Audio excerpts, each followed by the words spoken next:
with a cup of white breath.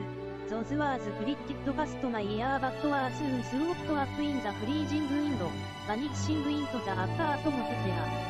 The weather was so clear and bright, it almost hurt to look at the brilliant blue sky, but cold was still cold.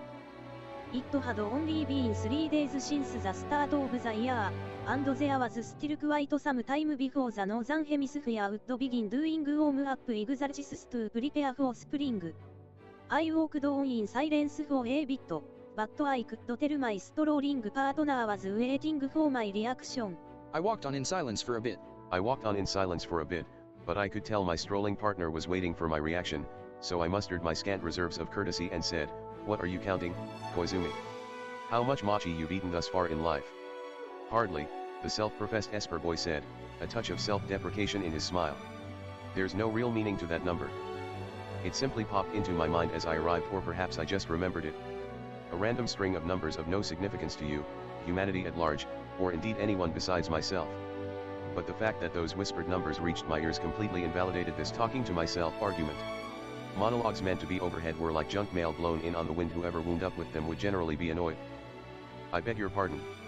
If that's how you really feel, then spare me the apologies and just answer the question. What the hell, 770 whatever? Even what happened last August never reached such insanely high numbers. If I said it was the total sum of cash gifts I received from relatives over the holidays, how would you respond? Is that even a question? I'd just turn you into the SOS Brigade's walking wallet. And part of that responsibility would include always arriving after me whenever we meet up. That would be difficult. I don't mind treating everyone, but arriving later than you is nigh impossible."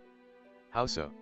"Even I'm capable of planning things well enough to arrive 10 seconds before you if we've made arrangements in advance." Koizumi shrugged. He was wearing a bulky jacket and didn't look cold at all. "I have tried to arrive last any number of times, deliberately lingering behind. But each and every time, you arrived after me without fail. No matter how many adjustments I made. I find it hard to believe this is a coincidence. I have to assume this is one of Suzumiya's unconscious desires. What a specific and obnoxious desire to unconsciously have." Now I was the one breathing out clouds of white. "Anyway, given what day it is, you'd better stuff somewhere around the average cafe tab into that offering box. You know, buy yourself some peace of mind." I looked ahead at a sturdy stone torii gate, and the larger red-painted gate that yawned open in the frigid air beyond. January 3rd, just past noon, in front of the local shrine. Haruhi had announced the plans for today during our winter retreat, and this was the result, not some cryptic manifestation of her unconscious thoughts but a clear, deliberate decision. We were doing our New Year's shrine visit together. By we, of course, I mean the 5 members of the SOS Brigade and not a bleak 2-guy party with just Koizumi and me. Yet at the same time, we were both a bit reluctant to stand too close to the 3 girls in our party, which left us trailing a few steps behind. It was at this point that the one responsible for all this spun around and proclaimed, "We'll start with this shrine. We've gotta hit up every shrine and temple in town, so let's kick it into high gear and go. I'm fairly certain my body doesn't have a gearbox or a clutch. Maybe she had both, like in her stomach somewhere? If anything, she probably has a turbocharger. We couldn't make it on New Year's Day, so I'm sure the resident god here has been breathlessly awaiting our arrival. We've gotta pray hard to make up for the delay." Haruhi was decked out in the kind of fancy kimono you saw on the very top row of a Hinamatsuri display. She was flanked by Nagato and Asahina, each clad in equally elegant fashion. She thrust a finger toward the heavens and said, "Set plans for the year within 3 days of New Year's." Conveniently ripping off an old proverb. "We've gotta make all our wishes today," she added, almost certainly jinxing us. Her beaming smile gave off so much heat, she seemed like the physical embodiment of a warm anticyclone. When I came strolling up to our usual station meeting spot, everyone else was already there, waiting. This happened every time. I would always be the last one to show up, even when I purposefully came before our agreed upon meeting time. This normally prompted a strange sense of guilt that tormented me, but not today. Koizumi wasn't a major concern, but for once, I was legitimately relieved to have arrived after the brigade's female trio. Haruhi, Nagato, and Asahina had assembled at the Tsuruya Manor before coming here, so we decided to meet up later to account for that. Haruhi had arranged the schedule the previous day, and Tsuruya had backed her play. Naturally, no consideration was spared for the needs or convenience of any other parties involved. Still, I surprisingly had no objections. Why had the 3 girls taken a detour to Tsuruya's? See for yourself. Well, aren't these outfits fabulous? Haruhi said, puffing up her chest with entirely unnecessary levels of arrogance, beaming with a smile even brighter than the colors of her garb. Yuki and Mikuru, too. She grabbed their shoulders, pulling the two reticent girls closer. For once, Haruhi wasn't exaggerating. Fabulous was absolutely the right word. They were nailing that classical Japanese vibe so well that it would have been an understatement to say they were drawing the eyes of everyone around us. It was like the three stars in Orion's belt glittering in the winter sky.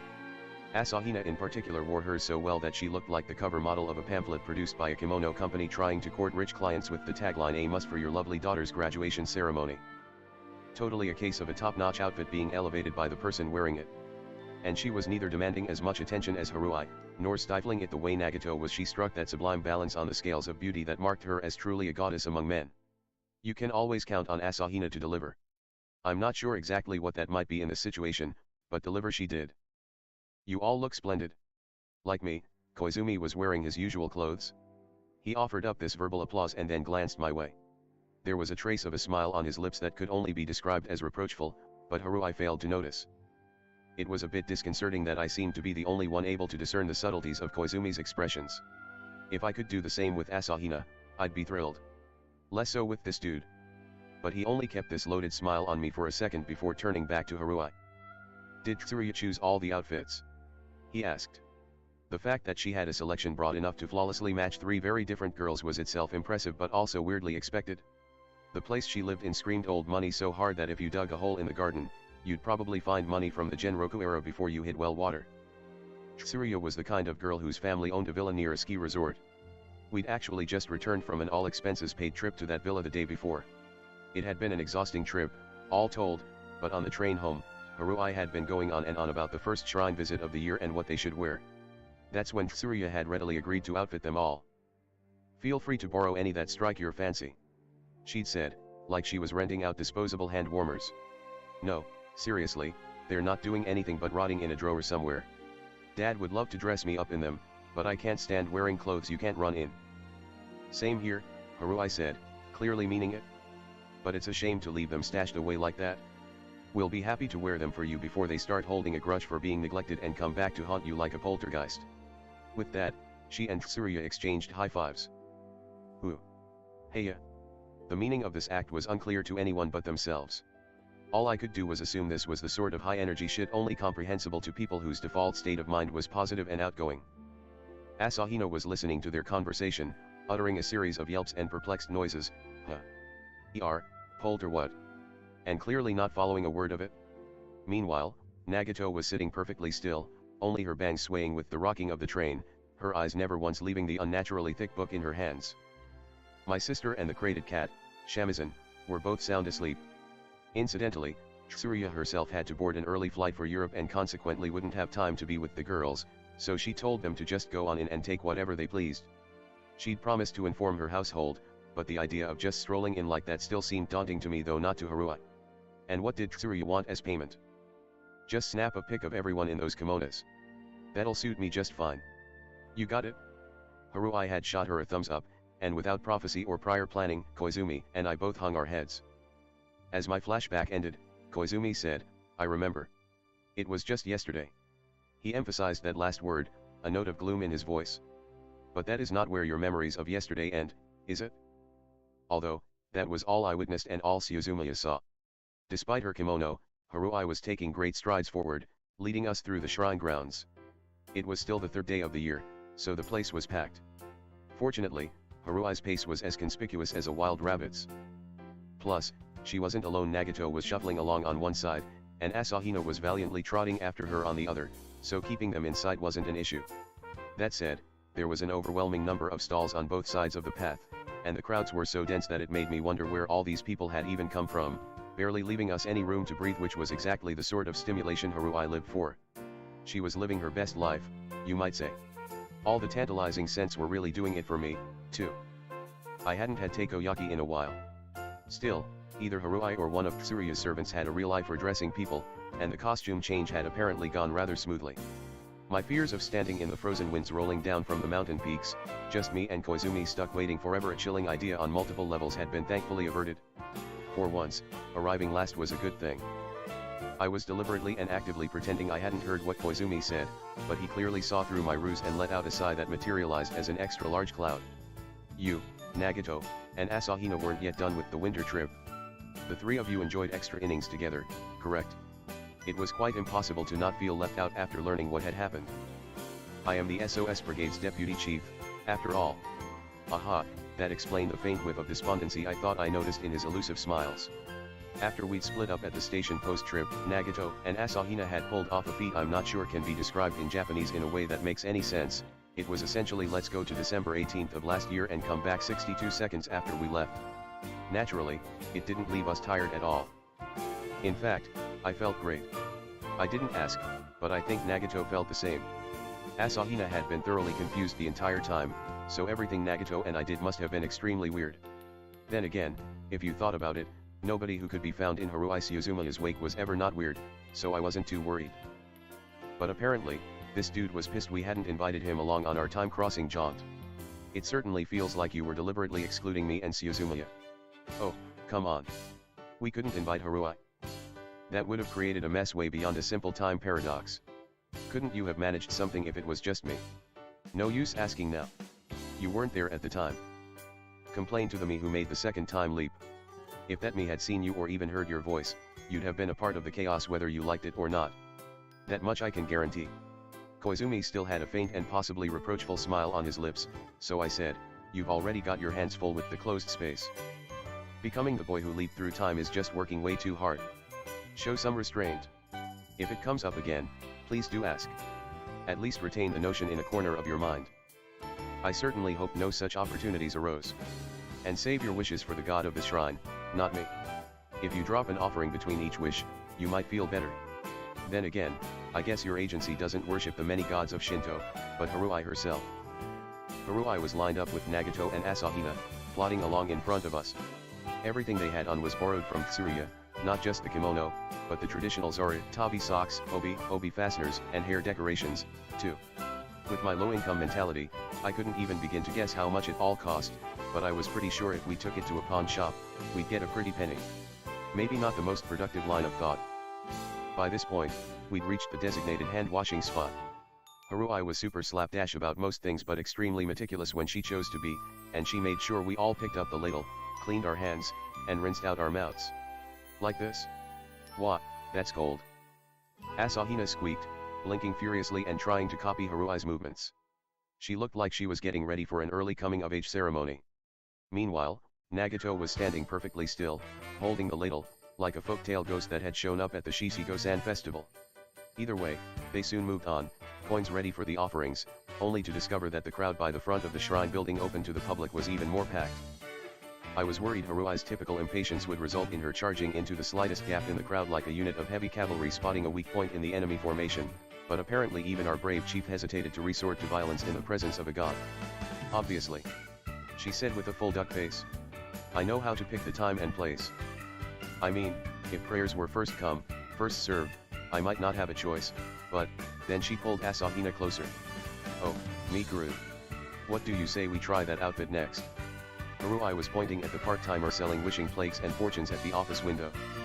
She was wearing a Miko uniform, and the white top and red hakama were certainly easy on the eye. A proper Miko. A shrine maiden in the flesh. We should definitely get you a Miko outfit. We'll have to buy a fortune later and ask if they sell those outfits somewhere. We didn't have to, and they probably didn't sell them, but fine. I'd like to see Asahina in a Miko outfit, too. This habit of forcing Asahina into different costumes was one of the few Haruhi impulses I was always up for. Even Asahina didn't seem to object this time. Is that a genuine Miko? Wow, real clergy. She said, eyes glittering. Maybe they no longer existed in her time. For a while after that, we were swallowed by the crowd. Progress slowed to a crawl as we simply went with the flow of traffic. It was hard to stay in a group, but we didn't seem to be in danger of being overwhelmed by the press of bodies. Special occasions tended to get our chief worked up. No matter how dense the crowd, she stood out like a mole popping out of a snowfield. Asahina was sticking to her like they were sisters, and that only made them even easier to spot. Nagato was right behind them, her eyes at least 3 degrees frostier than normal, observing, like a navigator hunting for reefs, a stall selling masks for the festival. Koizumi and I wound up walking side by side, and I finally remembered to ask, so what was that number all about? 775,249. Writing it out like that was confusing. It's 775,249, right? A prime number, I said, guessing. Close, but not quite, Koizumi said, like his heart wasn't in it. It's the result of multiplying 3 prime numbers together. Since prime numbers are integers greater than 1 that are divisible only by 1 and themselves, your answer is incorrect. Man, he was really nursing that grudge about not inviting him to come time traveling with us. Wasn't like him to be this depressed. Being the boy who leaped through time really wasn't all it was cracked up to be. Maybe being the girl was a different story. So what meaning do those 6 digits have? None, Koizumi said firmly. I simply multiplied some prime numbers I happen to know together.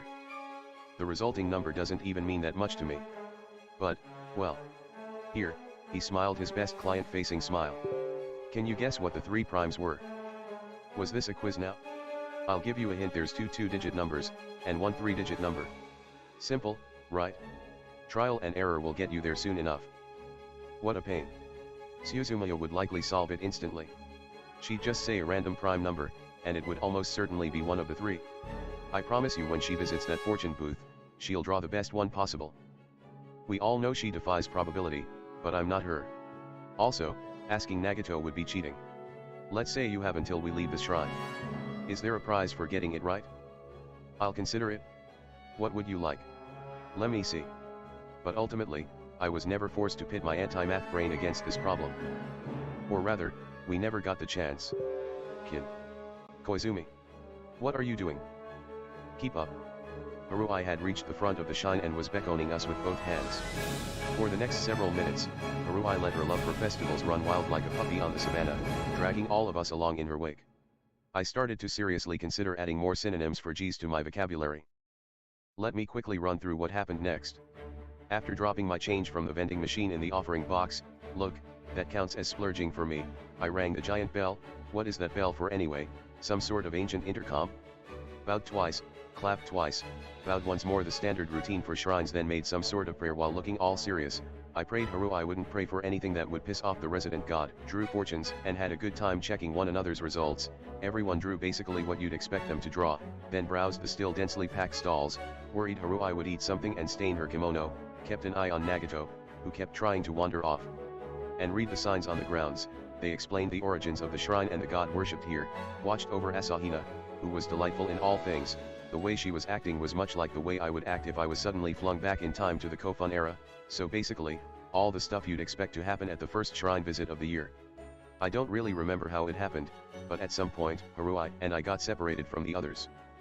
Not sure if it was good or bad that it happened in that brief interval. In any case, that was when the strap on Haruhi's sandal broke. Well, that's rotten luck, I muttered. Haruhi was crouched down, struggling with the strap, and she looked up at me like she was demonstrating how to furrow a brow.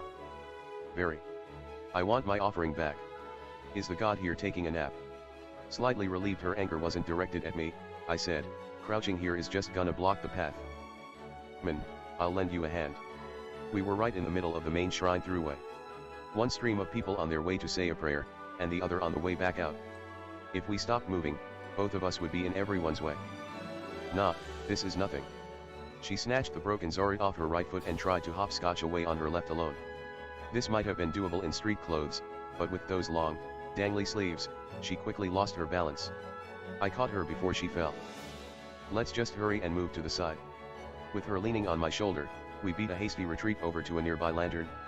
Definitely getting some uncomfortable looks here. There won't be any fixing this, huh? Haruhi said, inspecting the strap. She sighed. This was unlike her.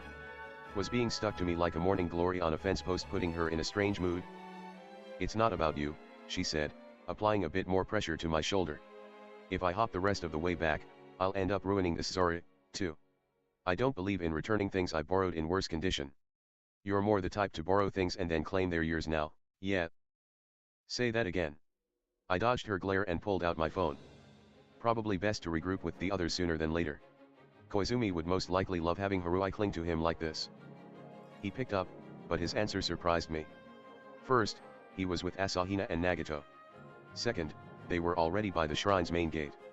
Third, in a crowd this big, even covering that short distance was a lot of work, especially if they were just going to end up going back the way they came.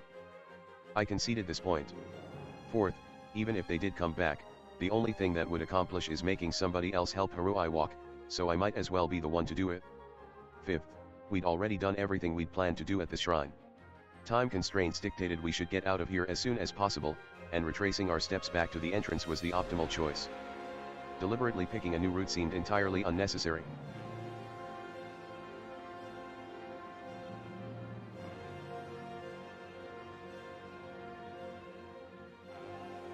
For these reasons, it was simple, clear, and objective logic that decreed Haruhi and I should go to them, rather than any or all of them come back to us. In summary, it won't be that hard. Even through the phone, I could tell Koizumi was enjoying this. All you have to do is give Suzumiya a piggyback ride to our present location. You could carry her in your arms like a princess, if you prefer. I leave that decision in your capable hands. He really had to add a ridiculous suggestion, damn it. Then the asshole hung up. Haruhi had been watching my expression become more haggard as the phone call went on, frowning all the while, but when I informed her of Koizumi's terrifying suggestion, a look of horror appeared on her face. Her gaze flitted across the passing crowd. There's no other option, she rasped, sounding like a frontline officer who knew the war was lost and had just been ordered to retreat even if it meant abandoning allies on the field. I wasn't exactly pleased about this, either, but carrying her sounded less awful than running a three-legged race through these crowds. Mostly because it would be faster. Needless to say, the Princess Carry was absolutely, 100% out of the question.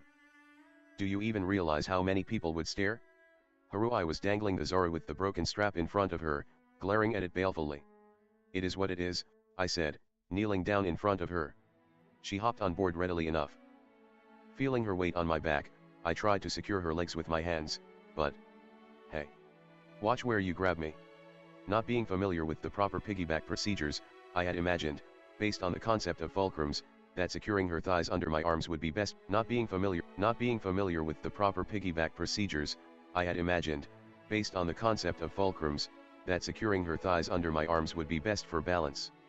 Better than grabbing her butt, clearly. Just grin and bear it. I made sure I had a grim look on my face before peering over my shoulder. When I did, I saw the edges of her brows were drooping like weeping willows. The hem, she said, refusing to meet my eyes. Oh, I said, catching her drift. That made sense. Being a guy, I had no experience with long-sleeved kimono, and I had neglected to account for this garment's construction. But if I just considered it like a fancier yukata, then it made sense that hopping on someone's back while wearing one would cause the hems to part, revealing a lot of leg. Maybe at night, that wouldn't be too bad, but this was broad daylight.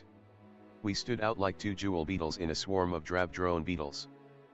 The attention alone might not be so bad, but a witness from North High might well leap to alarming assumptions. I could say I was using Haruhi as a weight for some hill work like I'm a racehorse, but nobody would believe me. Not that they should or anything. Try to get a little higher, I said, squatting like a Prem-Ach sumo wrestler. If I couldn't support her weight with my hands, then all the work would fall squarely on my neck and back. And I couldn't exactly crawl around like a doggy. This was the only option. If you can just lean against me like you're on your stomach, that should be good enough. Undignified, but better than doing it face to face. And this should stop the kimono from riding up too far. Well, good. But it was definitely more ungainly than the usual piggyback posture and left the rider's arms one short slip away from strangling the courier. The slightest tightening of her arms and...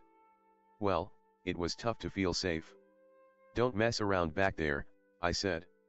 Basically, everything from my waist up was parallel with the ground, and Haruhi was thrashing her arms, yelling, just go. Get it over with. I was all in favor of spending as little time causing a scene in full view of the public. Sadly, the sneakers I was wearing did not have golden wings on the sides, and the crowd was too dense for running to be a real option. It was shaping up to be a good new year, too, she muttered in my ear. Yesterday and the day before were nothing but fun. I guess my luck ran out today. Her hands were dangling on either side of my neck, one holding the Zora, the other her kinshaka pouch. If I'd known, she trailed off. What? Never mind. Just keep moving. Move. Maybe this was divine punishment. Was this shrine dedicated to a goddess by any chance? Koizumi says you basically are one yourself, so maybe you unwittingly rankled her. How dare you be such a wild and impulsive deity? Or something like that. By the way, you're heavier than I expected, I said. How much mochi did you gobble up? She hit me with the kinchaku. Kimono weigh a lot? Say another word, and I'll bite your ear off. Don't scream in my ear, please. My back ain't a car service with a kind-hearted taxi driver behind the wheel. I once saw a knick-knack that had a frog carrying a smaller frog on its back. Feeling like that frog, I wasn't sure if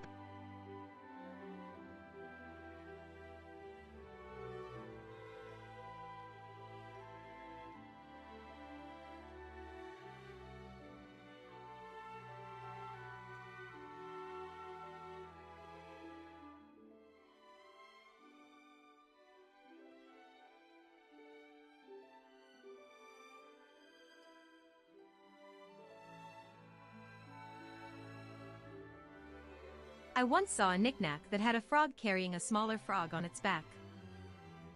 Feeling like that frog, I wasn't sure if the time it took to carry my grumbling passenger.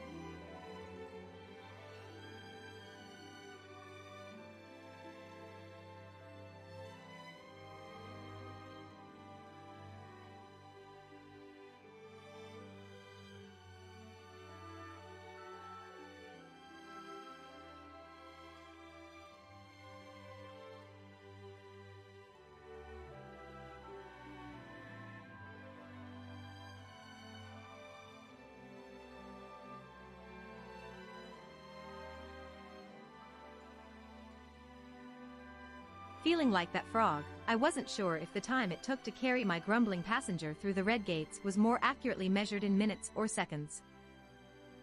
Internal clocks were really unreliable at times like these, and either way, it was a minor detail of no concern to anyone else. The group members waiting for us each reacted differently. Koizumi had his arms folded, grinning. Asahina had both hands covering her mouth, gasping, "Oh my." For some reason, Nagato was facing side. Koizumi had his arms folded, grinning. Asahina had both hands covering her mouth, gasping, "Oh my." For some reason, Nagato was facing sideways and crouching, but she soon stood up and fixed her unwavering gaze upon me. It had been a short journey that felt improbably long, but I knew we just had to get through that torii and go our separate ways, so I was starting to feel better about the whole endeavor. Haruhi had quickly scrambled down from my back, leaving me unburdened in more ways than one. But how would we manage the final leg of our journey? Was there someone out there who could deliver us a replacement shoe? I know of no such service, Koizumi said. But I think we can do some emergency repairs. We spoke a moment ago, and Nagato professed. I know of no such service, Koizumi said. But I think we can do some emergency repairs. I know of no such service, Koizumi said. I know of no such service, Koizumi said. But I think we can do some emergency repairs. We spoke a moment ago, and Nagato professed to have some skills in that area. Much later on, I'd wonder why she wasn't dispatched to our location to perform those emergency repairs. I mean, sure, it wasn't an actual emergency, but still. Why did it take so long for this thought to cross my mind? Because it was at this moment that Haruhi said, "When you think about it, it's not fair that we're all dressed up, but Kion and Koizumi are both just normal." It was like a light bulb had lit up over her head. The gloom that had been hanging around her mere moments ago was nowhere to be seen, leaving only her "I've got a great idea" grin. Make like some proper Japanese gentleman celebrating the new year, and come back in hakama with your family crest on them. You've got 10 seconds. Don't be ridiculous. My family doesn't even have a crest. In that case, Koizumi said, doing his thing again, an acquaintance of mine runs a clothing rental shop in the area. I'll see if he can set us up. At least feign reluctance, Koizumi. Are all your acquaintances this absurdly generous? I mean, come on. The new year was only days ago, but every person in the agency is standing by, around the clock, to satisfy Haruhi's every whim? There isn't even a chance to catch your breath, sheesh. I dunno if she read my mind, but Haruhi curiously simmered down. We can't just show up at a shop like that without prior warning. They'd need to know your measurements beforehand. So her eyes gleamed. This was going to be an extra special idea. Tell me your heights and weights. And waist sizes. If that's all it takes, sure. Not like you knowing those numbers would bother me any. But Koizumi seemed less than comfortable with this.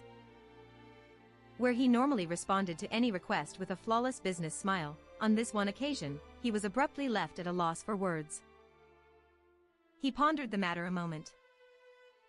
"You've done it again, Suzumiya," he said cryptically. That half-smile suggested he'd worked through whatever was bugging him.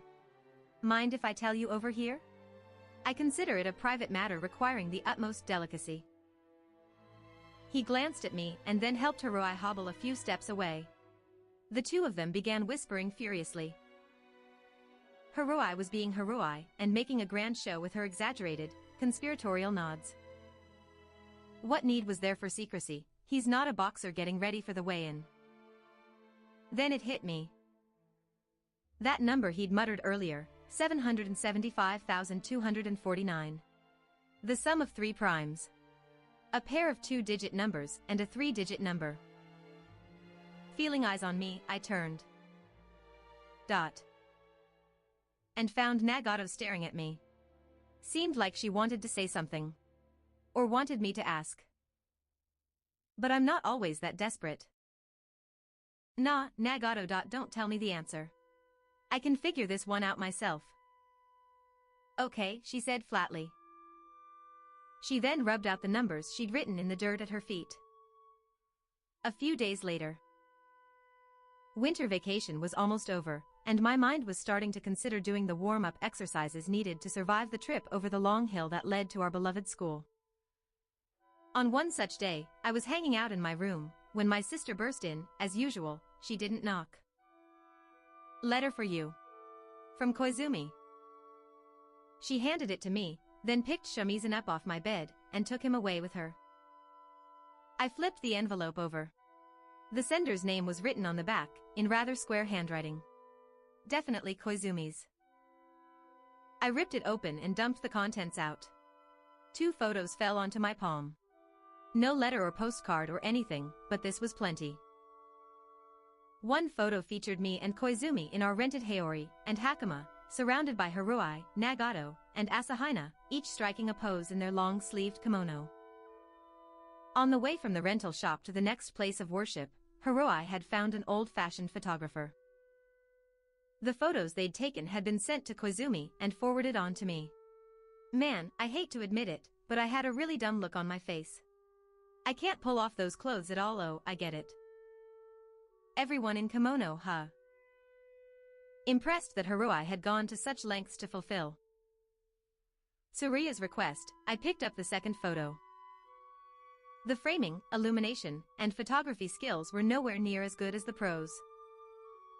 This was just a printout of a photo taken with a cell phone, and it was clearly done surreptitiously, with no consideration for angle or light sources, clearly just Koizumi hastily grabbing the shot. I was in the photo, I could tell. But something about it drew the eye, far more than the first photo. A tingle ran up my spine, possibly tickling out some memories. Not the look I thought she had. The square-framed photo showed me with legs splayed under the strain of Haruai, my talkative burden. I suppose Koizumi intended for this to be my prize. 7 Wonders Overtime. The air in the literature club room after school was not usual.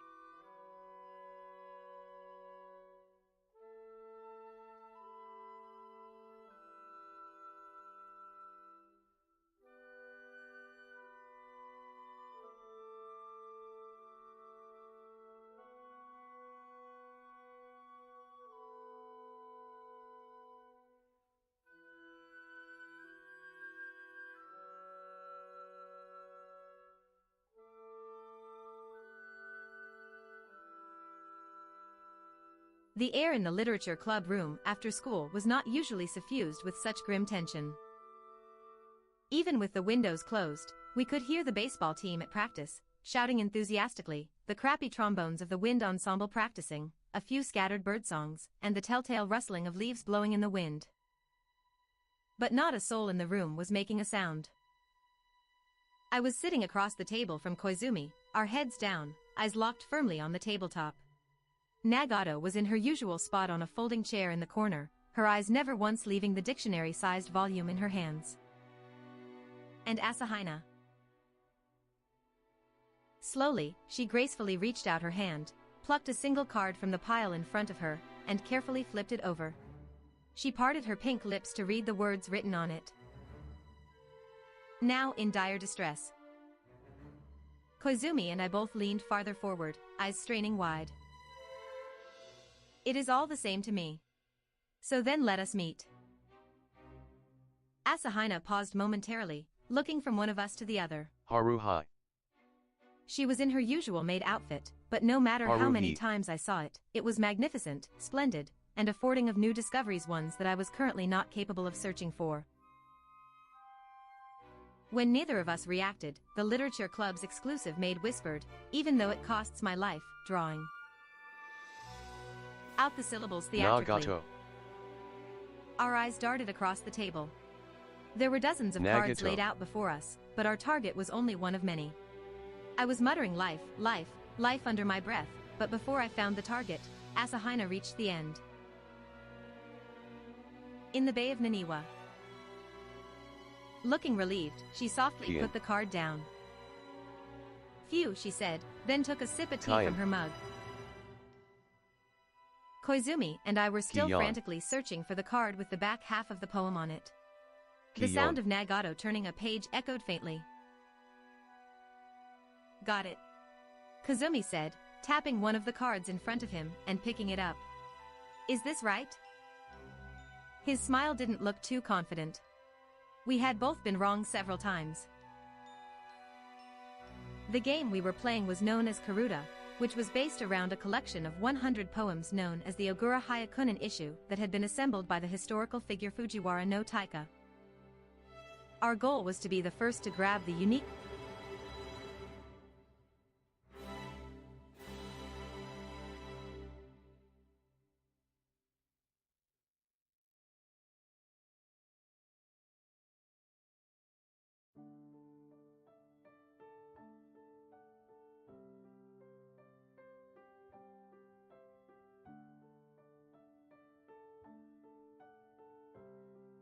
Our eyes darted across the table. There were dozens of cards laid out before us, but our target was only one of many. I was muttering life, life, life under my breath, but before I found the target, Asahina reached the end. In the Bay of Naniwa. Looking relieved, she softly put the card down. Phew, she said. Koizumi and I were still frantically searching for the card with the back half of the poem on it. The sound of Nagato. Got it. Koizumi said, tapping one of the cards in front of him and picking it up. Is this right? His smile didn't look too confident. We had both been wrong several times. I think so, I said. I rolled my head, trying to ease the stiffness. The game we were playing was known. Our goal was to be the first to grab the unique card that corresponded with the poem being read aloud. Okay. Next. Silence descended once more. It was like the scene from earlier was on replay. Koizumi. She inhaled. Neither of us moved. Sheltering a hint of concern crept into her voice. This next kanji was obscure. Is this pronounced in? Ayo, Nagato whispered instantly. Asahina. Sheltering the harvest hara koke. Toma, Nagato said. Of the autumn rice field. Koizumi and I maintained our silence. Waga, Karada. Asahina restarted the line. I was already looking for a card. Got it. Koizumi. Asahina was ready to move to the next card, but I held up a hand to stop. Let's not, I said. Very true, he said. I had hoped it would be a bit more fun. Asahina. He placed a finger on his chin, smiling ruefully. I leaned against the back of my chair. We lack both the education and sophistication required to play competitive Karuta. It's rude to even try. At the very least, we'll have to work improving our memorization. I'd played a lot of board and card games with Koizumi, but we were clearly scraping the bottom of the barrel, so he'd brought in a battered old deck of Ogura Hyakunin Isha Karuta for a change of pace. Figuring it would help kill the time, we'd given it a shot, but as the preceding events proved, neither of us knew any of the poems by heart like you were supposed to, and could only begin looking for the poems once the reader reached the back half the amateur hour to end all amateur hours. No fun for anyone. Truth was, I did, for some reason, remember, in the cheerful light of the ever-shining sun, in the days of spring, why, with ceaseless, restless haste falls the cherry's new-blown bloom. But Koizumi also knew that one, and watching him snatch the one poem I stood a chance of getting had been even more demoralizing than I expected. Hearing Asahina adorably stumble over the poems warmed my heart, but this was not conducive to smooth gameplay, and ultimately wore the reader and the players ragged. Continuing the game was an insult to Fujiwara no Taika. If we were gonna play any Karuta, we should have used Yasutaka Tutsui's parody of these poems, Secret Ogura. Those were more fun, and we'd probably have a blast just messing around. If you're unaware of that work, I heartily recommend it. It'll leave you in stitches. I'd seen Babbling Creation Chronicles on the shelf in the corner, so I'm sure Nagato would agree. Koizumi spent a few more minutes shuffling the cards, but then he sighed, put them down, and Koizumi spent a few more minutes shuffling the cards, but then he sighed, put them down, and began reading. Something about this made him seem ever so slightly disappointed, and that was when I realized I hadn't ever lost to him in any game that counted as a game. He'd been winning. In other words, he'd been winning at Karuta, so if we'd kept going, he might have finally won something. In other words, the games we played in this room might just be for killing time, but they were all zero-sum games, and this might well have been the first black mark on my record versus Koizumi. Keeping all this off my face, I took a sip of Asahina's lovingly prepared tea. The SOS Brigade's formerly mysterious transfer student was back to his usual handsome self. He readied the deck once more and said, "What do you say? Since we've got the deck here, we could try a game called Bozumakuri. Asahina, too. Nagato, you in?" "No," she said instantly.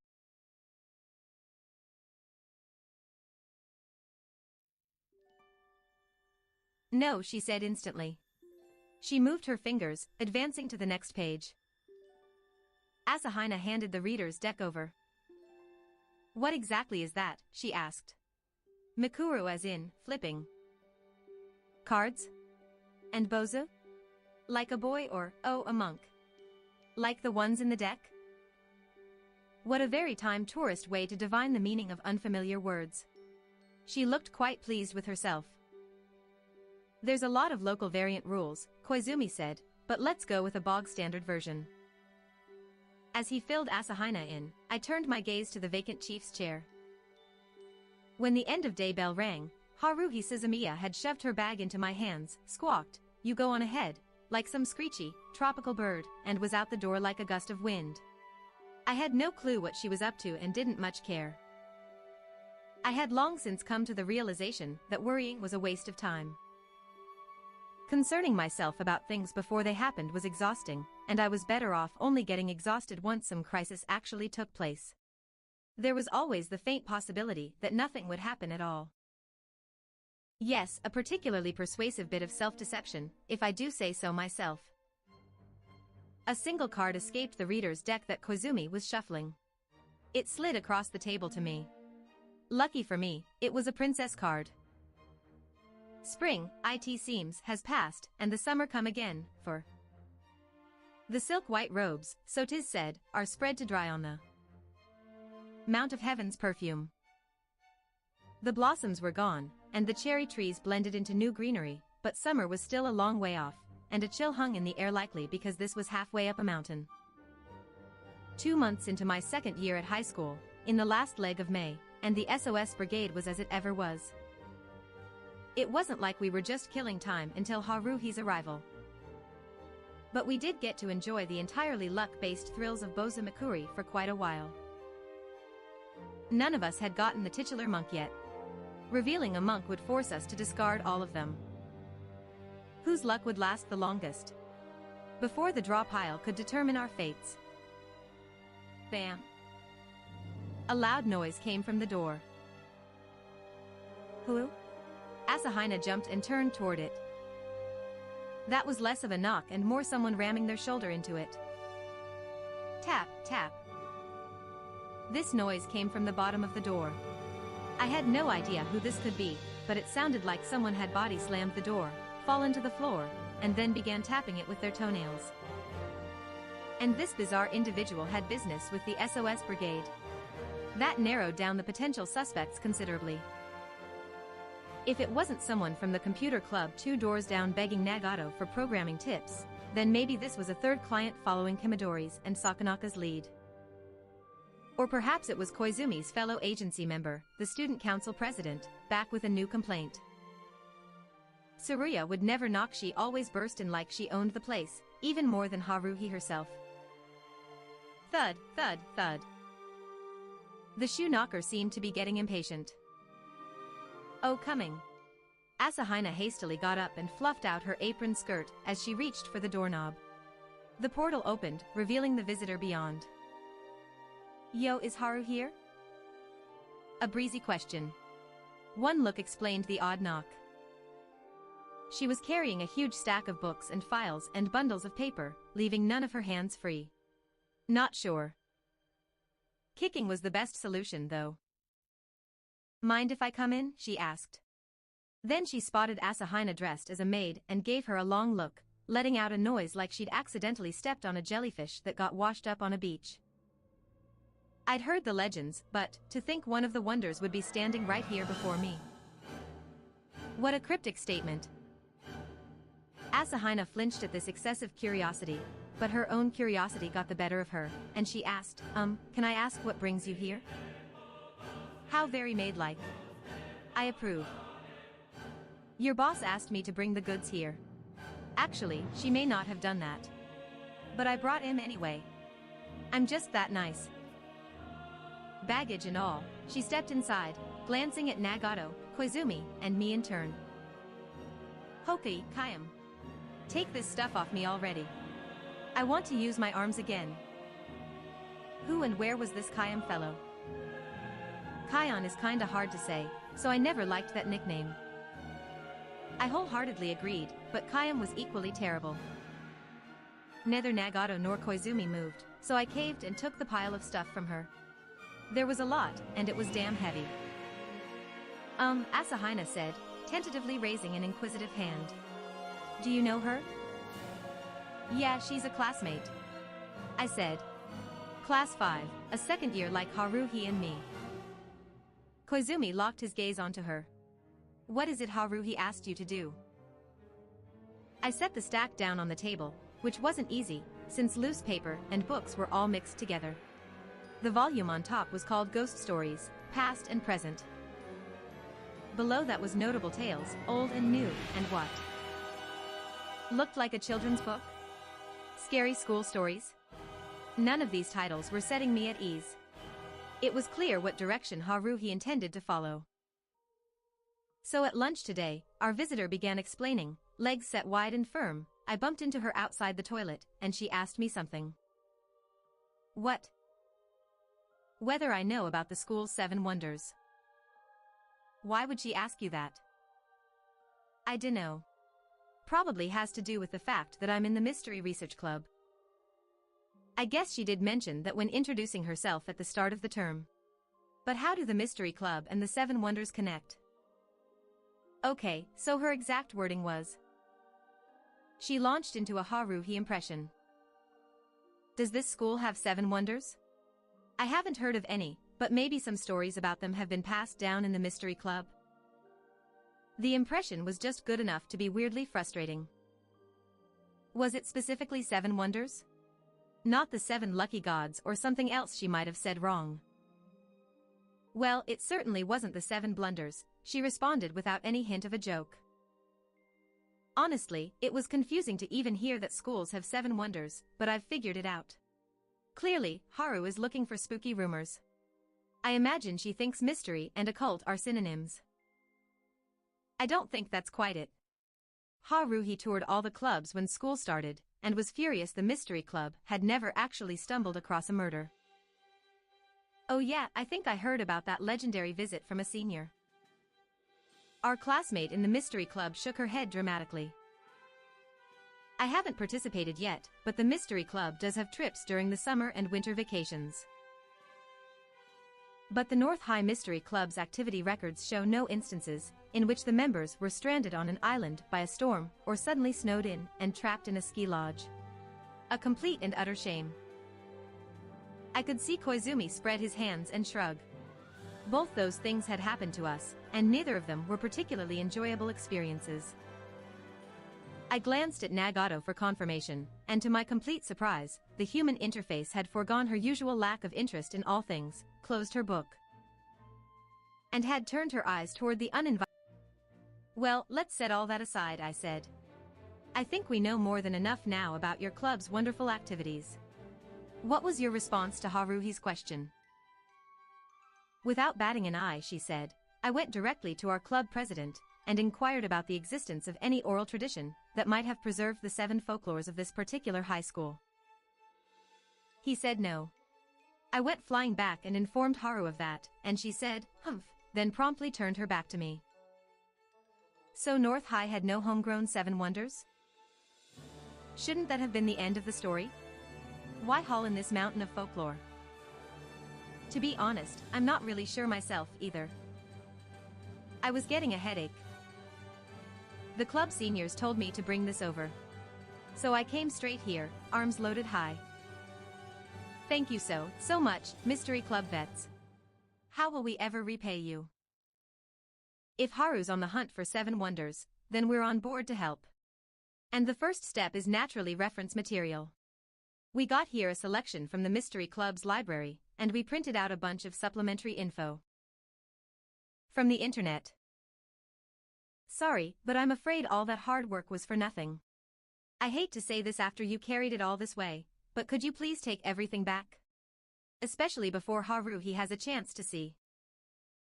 Why? We brought it for her. Kayam, you're saying she wouldn't want it? We have our reasons. And they're none of your business, Mystery Clubber. She folded her arms, glaring at me. The gleam in her eyes was withering. How long you gonna just call me Mystery Clubber, huh? You know my name. I knew Kanikata, Taniguchi, and everyone who'd been in our class the first year, but less than 2 months was not enough time to learn all my new classmates' names. Huh? She did not buy that at all. How should I explain this? You weren't even a student here last year. True. Plus, your name was super long, like if you said it quickly, you'd bite your tongue. Hard to remember. Then just shorten my first name. Everybody does. Yeah, I'd rather not. That makes no sense. She shook her head, clearly disgruntled. That aside, I said, seizing my opportunity, how long are you gonna hang out here? If you're all done, could you head on back already? I thank you on Haruhi's behalf for bringing over the data on the 7 wonders. Very helpful. Bye now. I tried waving her to the door, but our classmate Mystery Club member showed no more signs of moving than a flamingo, with its legs ensnared by vines. Don't tell me she's hell-bent on staying here until I said her name. Actually, I've got one other bit of business, she said. She turned her entire body to face the corner of the room where Nagato sat. I've been tasked with delivering a formal request to the president of the Literature Club. Nagato looked directly at the Mystery Club assassin. This was surprising enough. Nagato almost never stopped reading, no matter who stopped by. We read the magazine your club released. Starting things off with a killer pass. Nagato slowly closed the book on her lap. I caught a glimpse of the title. Dictionary of Symbols and Imagery. Would you look at that? I said the massive thing was thick as a dictionary, but turns out it literally was one. Wait, sorry, that wasn't the truly shocking thing. Nothing was more astounding than the fact that Nagato had not only stopped reading, but actually closed her book to listen to someone else. Asahina was too busy gaping at the mystery club member to notice, but Koizumi was watching Nagato like an astronomer observing aura Lyrae variables from the Andromeda galaxy with the naked eye. But the mystery club girl was oblivious to the cosmic significance of this miracle. Honestly, I can't say I was capable of objectively evaluating the content. A fair opinion. Almost certainly correct. But putting aside its qualities as a piece of work, our club's leaders agree that putting out a magazine at all is noteworthy. And that led to this request. The Mystery Club is planning to release a magazine of our own. We'd like you to contribute, Nagato. That's a pretty please with sugar on top. She bowed low. I'm crazy for your dreamlike, poetic writing style, Nagato. And the others in the club agreed. Calling yourself the Literature Club President is no empty title. Then maybe don't hit her up while here on other business. Make it a formal request. We put that magazine out a while ago. What has your president been up to in the meantime? He said he made the request at the club president meetings. Ah. And that your club ignored it. That girl would. Well, the Mystery Club girl said. We don't have a deadline set or anything. Just a vague goal to have it out in time for the Culture Festival. That was in the fall, so quite a distant goal. We don't care what you write. Just give us one thing, one work of art. What do you say? Nagato rotated her head horizontally until her eyes met mine. After 3 full seconds of silence, she lowered her head 2 centimeters, and after a further 3 seconds, she raised it back up. The mystery research girl whispered anxiously in my ear. Yo, Kayam, can I interpret that series of movements as a yes? Yeah, I'll vouch for that interpretation. Thank you so much, Nagato. She bounded to her feet and moved so fast that she practically teleported over to Nagato, grabbing her hand and shaking it vigorously. First, the computer club, now the mystery research club. Nagato might well be stealthily earning herself quite a rep here.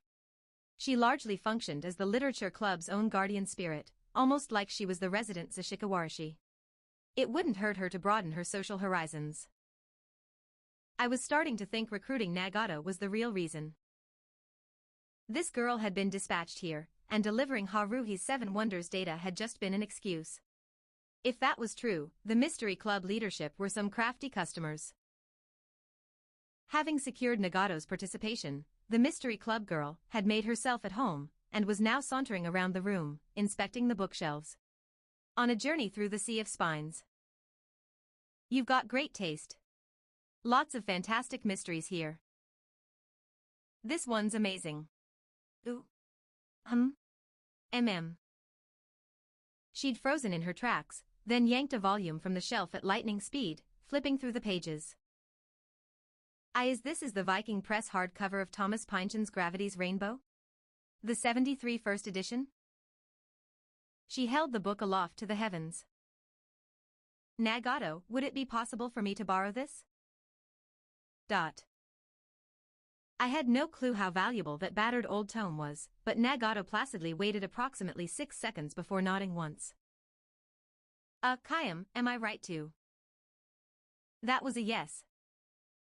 Thank you so much, Nagato. She carefully placed the book on a nearby table, then bounded across the room once again, giving Nagato another vigorous handshake. If Nagato had not been sitting down, a hug might have entered the mix. I'll return it the moment I've finished passionately perusing the contents. I can just hand it off to Kayam, right? No. Bring it back yourself. To Nagato. Then I'll do that. She nodded deeply and cradled the borrowed book under one arm. Now, if you'll excuse me. Many thanks to all. She bowed with feline grace and danced her way out the door, leaving an afterimage of blonde hair streaming through space. Phew. That had been a long conversation to stand through. Asahina had also been on her feet that whole time. She blinked a few times and then said, "Oh, I should have offered tea." Nobody had thought she would stay that long or be quite such a force of nature. There'd been no opportunity to inject hospitality. And we'd blown our chance to reject the pile of folklore. We'd have to hide it before Haruhi showed up.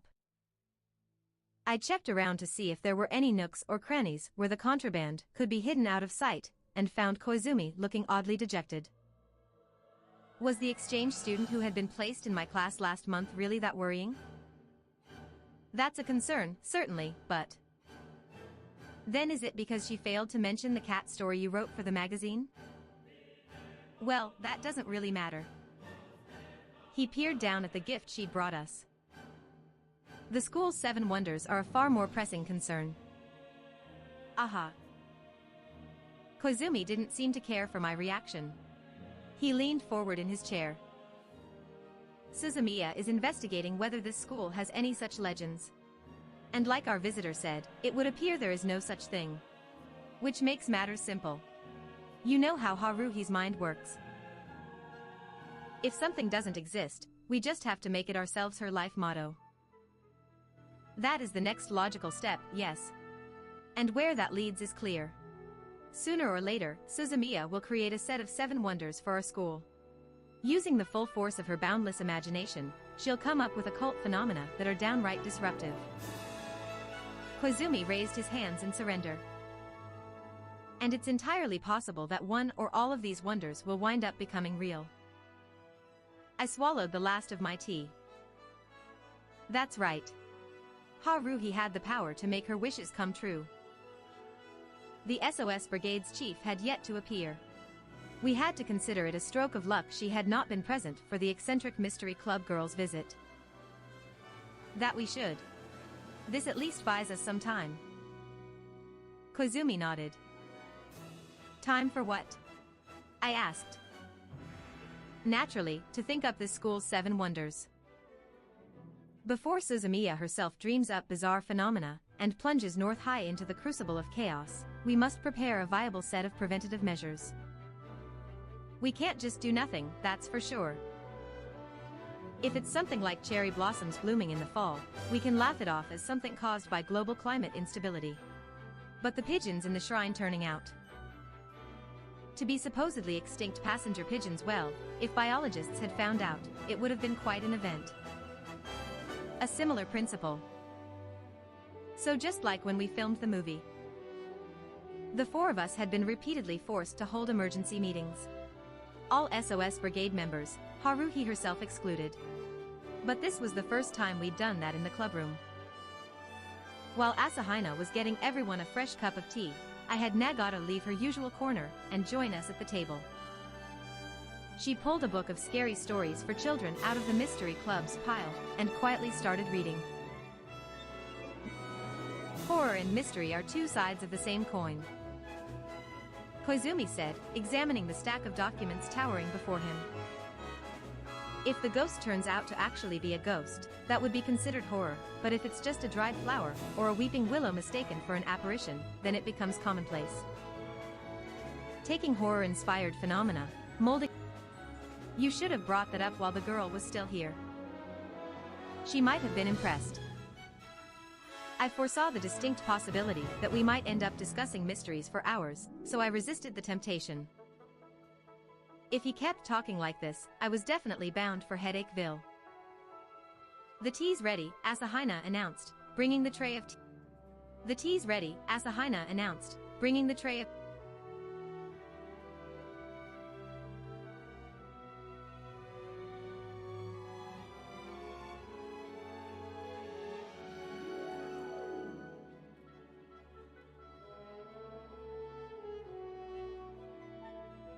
The tea's ready, Asahina announced, bringing the tray of tea around.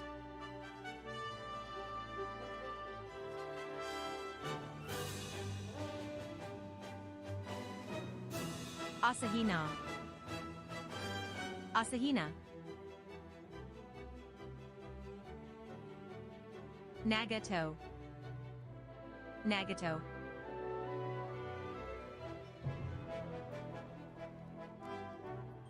Ki-won. Ki-yeon.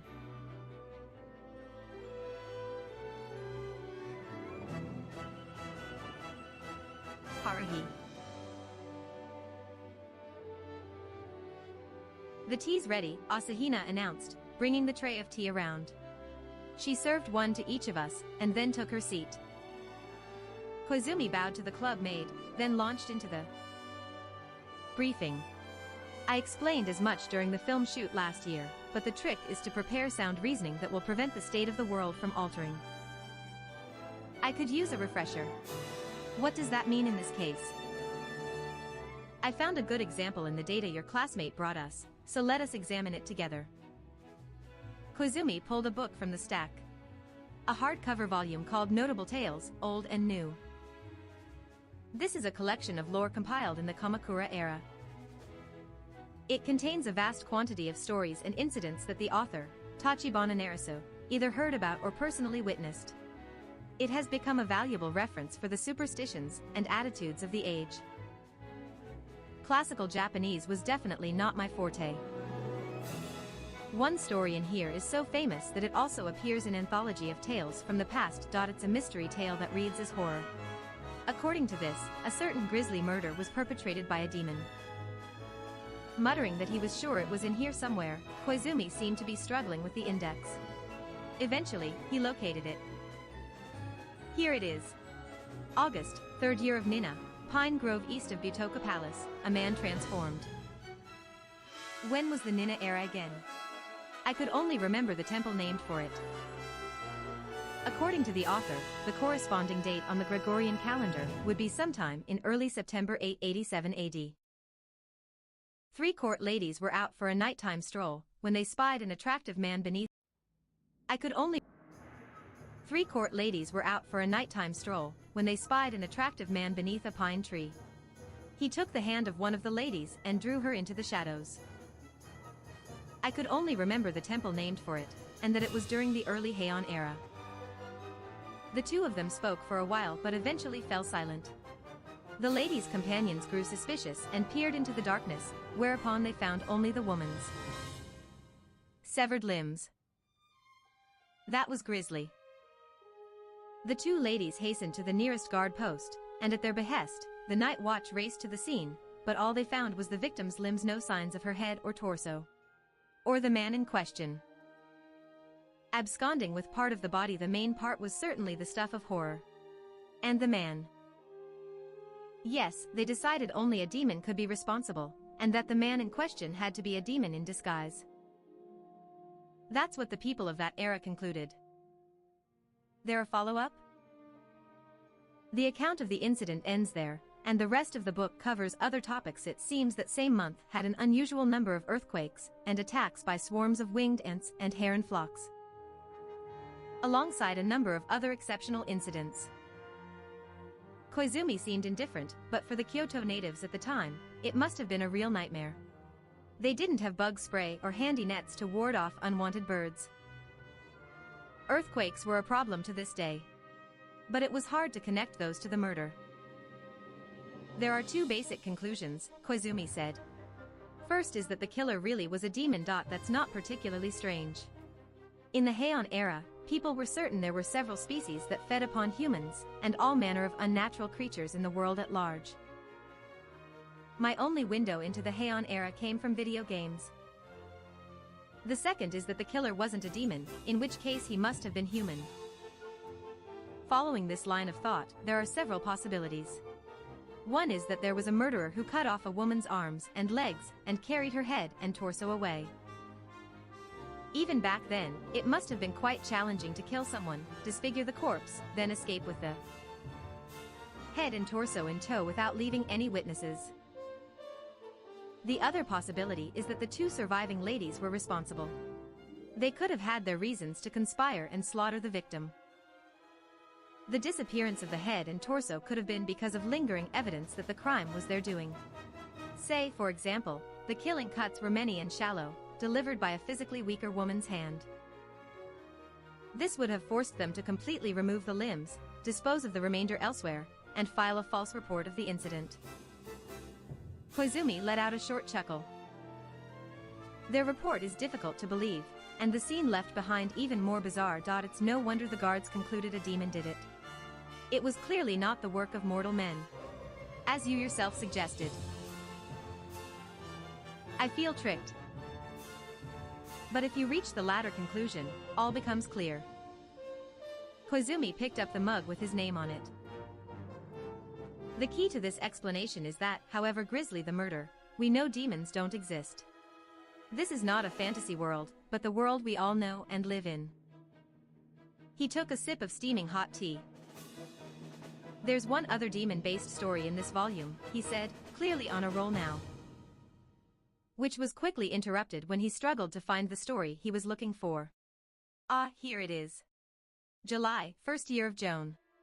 Izunokuni Okashima, a demon ship, arrives. The contents are mostly what you'd imagine based on the title. How long are we doing this?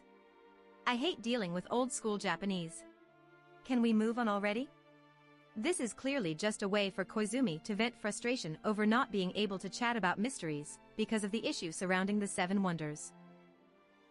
Unlike the previous murders, where the mystery man's demonic nature was pure supposition, in this instance, they believed from the start that demons had arrived. Asahina perked up her ears, interested. No matter the angle, she looked every part like the Japanese representative attending the World Maid Symposium. It was unclear if Nagato was listening or not. She was as silent as ever, but I realized she'd moved on to the second volume of children's horror stories. Perhaps she liked them. Koizumi explained he would be paraphrasing and condensing the original text. In August of 1171, a drifting ship washed ashore an island near Izuno. The islanders assumed it was a wreck, but 8 demons came ashore. When the islanders offered them sake, they drank and ate like horses. They spake not a word, or so the text says. The demons are described as being 8 or 9 shaka tall, with hair dark as night, red skin covered in tattoos, eyes round like a monkey's, wearing naught but a simple cloth draped around the waist. Each carried a pole gauged to be some 6 or 7 shaka long. Didn't really sound like the islanders were particularly scared of these demons. One of them wanted a bow the islanders had, and when this request was refused, the demons roared and attacked. 5 islanders were killed and 4 critically injured. The demons shot fire from their armpits, but when the islanders fetched blessed arrows and fought back, the interlopers were pushed back into the ocean before they took off on their ship. As they did, one of the demons lost his sash, and it was stored in the treasure chambers of Renjio Inn, more commonly known as Senjuzenjindu. From what I'm hearing, these ain't your classic Japanese ONI. Only the waist wrap really sounded familiar. Precisely. The incident itself does appear to have happened, and we know from Kujo Kanazane's diary that a report on it was indeed delivered to the Izuno court. Kane Zane suggested the drifters were some manner of barbarian, in other words, visitors from another country. That seemed about right. It wasn't like they literally had horns and fangs, and if they were legit demons, the islanders would have been too scared to approach them. Instead, they all drank together. Yes. Assuming this was a ship blown off course by a typhoon, or the like, is a logical conclusion. They quaffed and feasted, horse-like, because they were starving from their long journey. The conflict and murder that followed likely occurred because they didn't know a word of Japanese. A simple breakdown of communication between the natives of 2 nations. What's up with the armpit fire? Based on their physical descriptions, there are theories the visitors were Polynesian, so perhaps that is an attempt to describe the torches used in traditional fire dances. Koizumi chuckled. Unlike the grisly murder mystery, there would be nothing particularly uncanny about this incident. Apart from the word demon coming up. There were plenty of witnesses, and everything that took place was entirely within the limitations of mortals. Sailors from abroad responded to conflict with violence, realized they had outstayed their welcome, and sailed away. Nothing more, nothing less. And even when there were reports of demons appearing, people back then weren't so gullible that they just believed the first thing they heard. Degree F. If anything, it seems like little separates us besides the many intervening years. My feed election 2020 coronavirus. Another fascinating instance reveals itself in chapter 27, which deals with apparitions. Part of the preamble reads, "That which is ever-changing has been unparalleled since inception." Ancient are the tales of apparitions bewitching the hearts of men, however improbable they may be. In this case, the term apparitions is used to mean monsters like the demons we've been discussing. The author is specifically calling out the unlikelihood that any such supernatural creatures were out there shape-shifting and playing tricks on humans. Even 800 years ago, people often thought these stories were quite suspect. One would think looking back from the future should provide us with a far more distinct advantage. I wouldn't call it bewitching per se, but you did transform into a ball of light once, so I'm finding this all sort of unconvincing. Koizumi snapped the hardcover book shut and placed it on the table. Assuming that meant the topic had drawn to a close, I attempted to sum up the point he'd been trying to make with this incredibly long-winded primer on historical anecdotes. So basically, we'll be using that same logic? No matter what Haruhi says the seven wonders are, we have to insist they were tricks of the eyes, rumors that were distorted in retellings, or false reports to begin with. Turn these wonders into something unremarkable? I believe that's the simplest solution. So even if an Elasmosaurus appeared in the school pool at night, and multiple eyeball witnesses spotted it raising its long neck and annoying the locals with its roars, we have to insist they're all just seeing things? If it comes down to it, Koizumi said as he nodded firmly. I intend to stick to my guns. Even if they had photos and videos and were spreading them online? That sort of thing can be easily doctored, so we'll simply insist it's impressive CGI. You're getting pretty bold, yourself. Has Haruhi's way of thinking infected your mind? I shook my head like a sunshine buddy. I don't think Haruhi'll buy that. Oh? It might set her off instead, leading to the birth of a super wonder so real and on such a scale that no weasel words would be persuasive, so insanely supernatural that anyone who saw it would know they were seeing it, and not seeing things. That would be rather bad. I think it's better to not let her create anything in the first place. Trying to minimize the mysterious phenomena after they pop into existence is too risky. Koizumi sounded impressed. If that's doable, I would be all for it. But how? Flip the concept.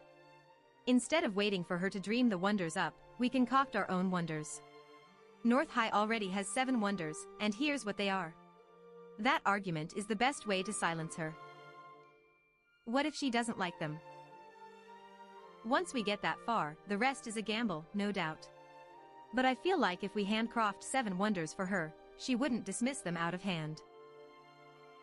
Then let us gamble on that chance.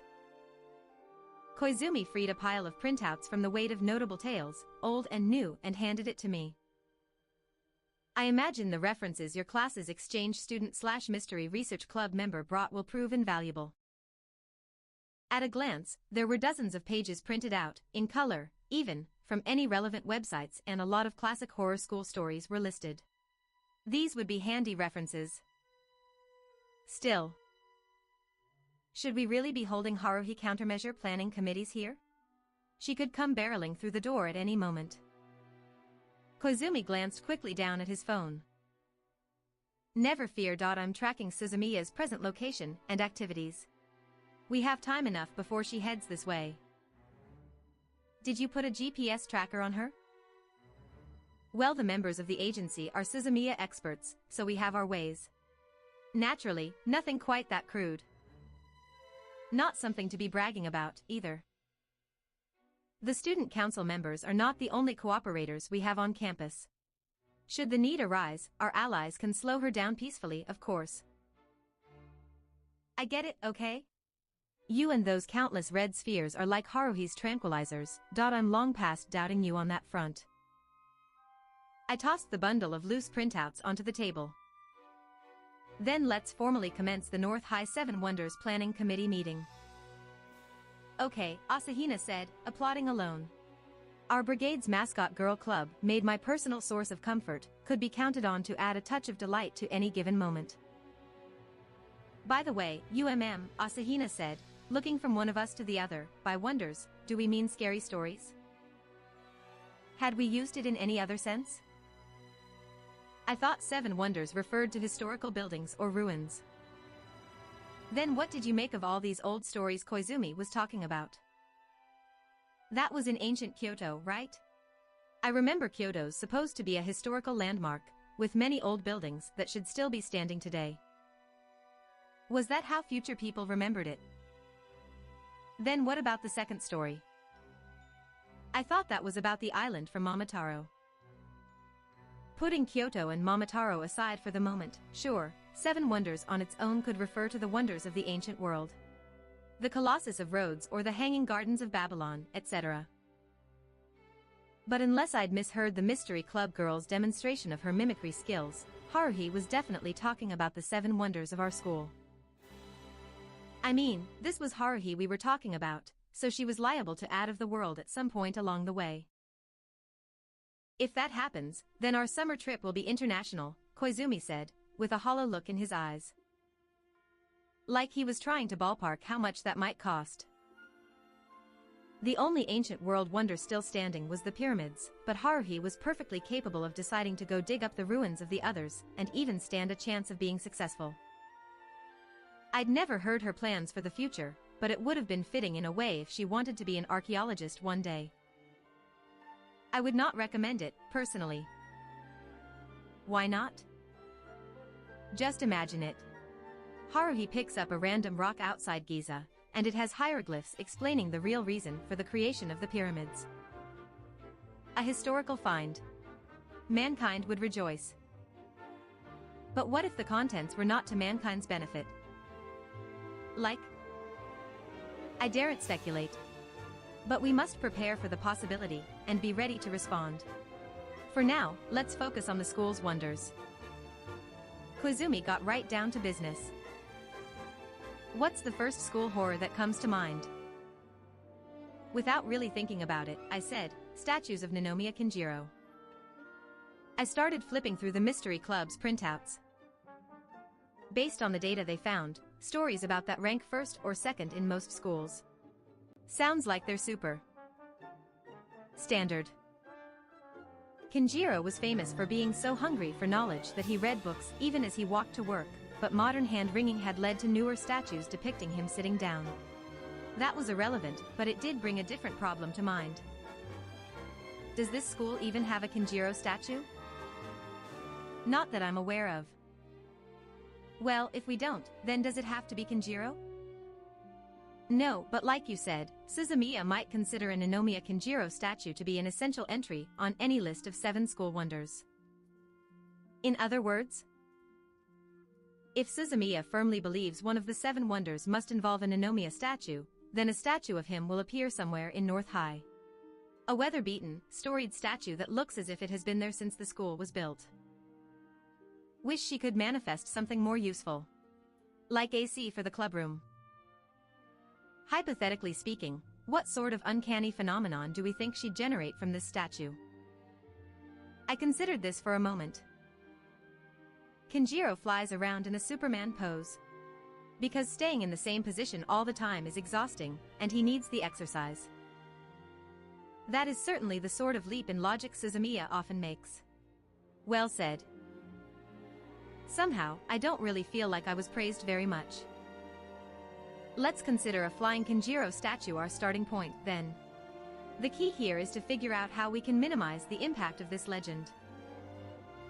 More common stories involve statues that have glowing eyes, that change which way they're facing, that wave at passersby. Maybe the book in his hands changes which page it's open to, or the amount of firewood on his back changes.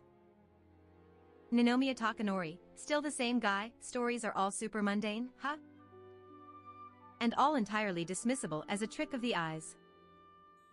Koizumi pulled out a fresh sheet of A4 paper, and began taking notes awfully fast for handwriting. Who was the SOS Brigade's secretary again? I remembered him being the deputy chief, but... I shook my head. Haruhi's not gonna accept any legend that cliché. We've gotta add a twist at least. Asahina, what would you have Nanomiya Kinjiro do? The maid from the future blinked at me. It's a statue of that person, right? And it moves? How? The fact that a bronze statue is moving is what makes it a wonder. Oh, I see. But does it have to be bronze? If we put an actuator inside a statue made of a kinetic metal, it would be able to move around just fine. At that point, it would just be a robot. While I pondered how to explain this to her, Koizumi snapped his fingers. That would be one solution. If the Kinjiro statue were designed to move, there was nothing wondrous about it. No, not that, the material the statue is made from. Bronze is an alloy of copper and tin. The typical makeup is it's 85% copper, 5% tin, 5% zinc, and 5% lead, Nagato said, without looking up from the children's book. Guess she'd been listening, after all. What if those proportions changed once a year? For example, if it became 85% copper, 4.9% tin, 4.9% zinc, and 5.2% lead. The appearance wouldn't change at all, merely the composition. That would be rather wondrous, wouldn't it? Kinda weak. I considered it for a moment. What about 84% copper, 4.5% tin, 4.5% zinc, 4.5% lead, and 2.5% orichalcum? Interesting. But that's an awfully high percentage for a metal that doesn't exist. Let's say 85 copper, 5 tin, 5 zinc, for lead, and 1 orichalcum. Were we paying by the gram here or something? Well, we've settled on something rather restrained. Koizumi said. Even if this does come true, it will have no lasting harm. Having 1% of an unknown metal like orichalcum could turn out to be a huge deal, but let's just pray it doesn't. So that's one wonder down. Koizumi's notes now read: Legend of Nanomiya Kinjiro statue. In the dead of the night on the full moon, the composition of the statue changes from 85% copper, skipping ahead, to same, 1% orichalcum. Returns to normal when the sun rises. Adding the bit about the dead of the night was an obvious attempt at pretending this was properly spooky, but I had no objections to that. Right, next. Almost as popular a theme are scary stories about music rooms. The piano playing at night, when no one was around, the sort of story anyone could dream up. Applying that mystery novel solution approach, it's likely someone left their phone, or a recorder in the music room, and an alarm or ringtone went off at a scheduled time. A bit too easy. If music's coming from the piano in an empty room, Asahina said, then could it be a player piano? Possible, but nothing that fancy would be in the music. Room at a public school. Asahina crooked her head like a songbird and asked, what does it play? Did it matter? No, maybe it did. This was supposed to be a scary story, so the music had to be fitting.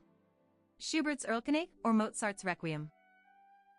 Oh, Koizumi said, snapping his fingers again. I know just the number. Yeah? What? 4 feet 33 inches. Not sure if that was long or short. It's not the length of the track, but the title of a piece of music. What a functional title.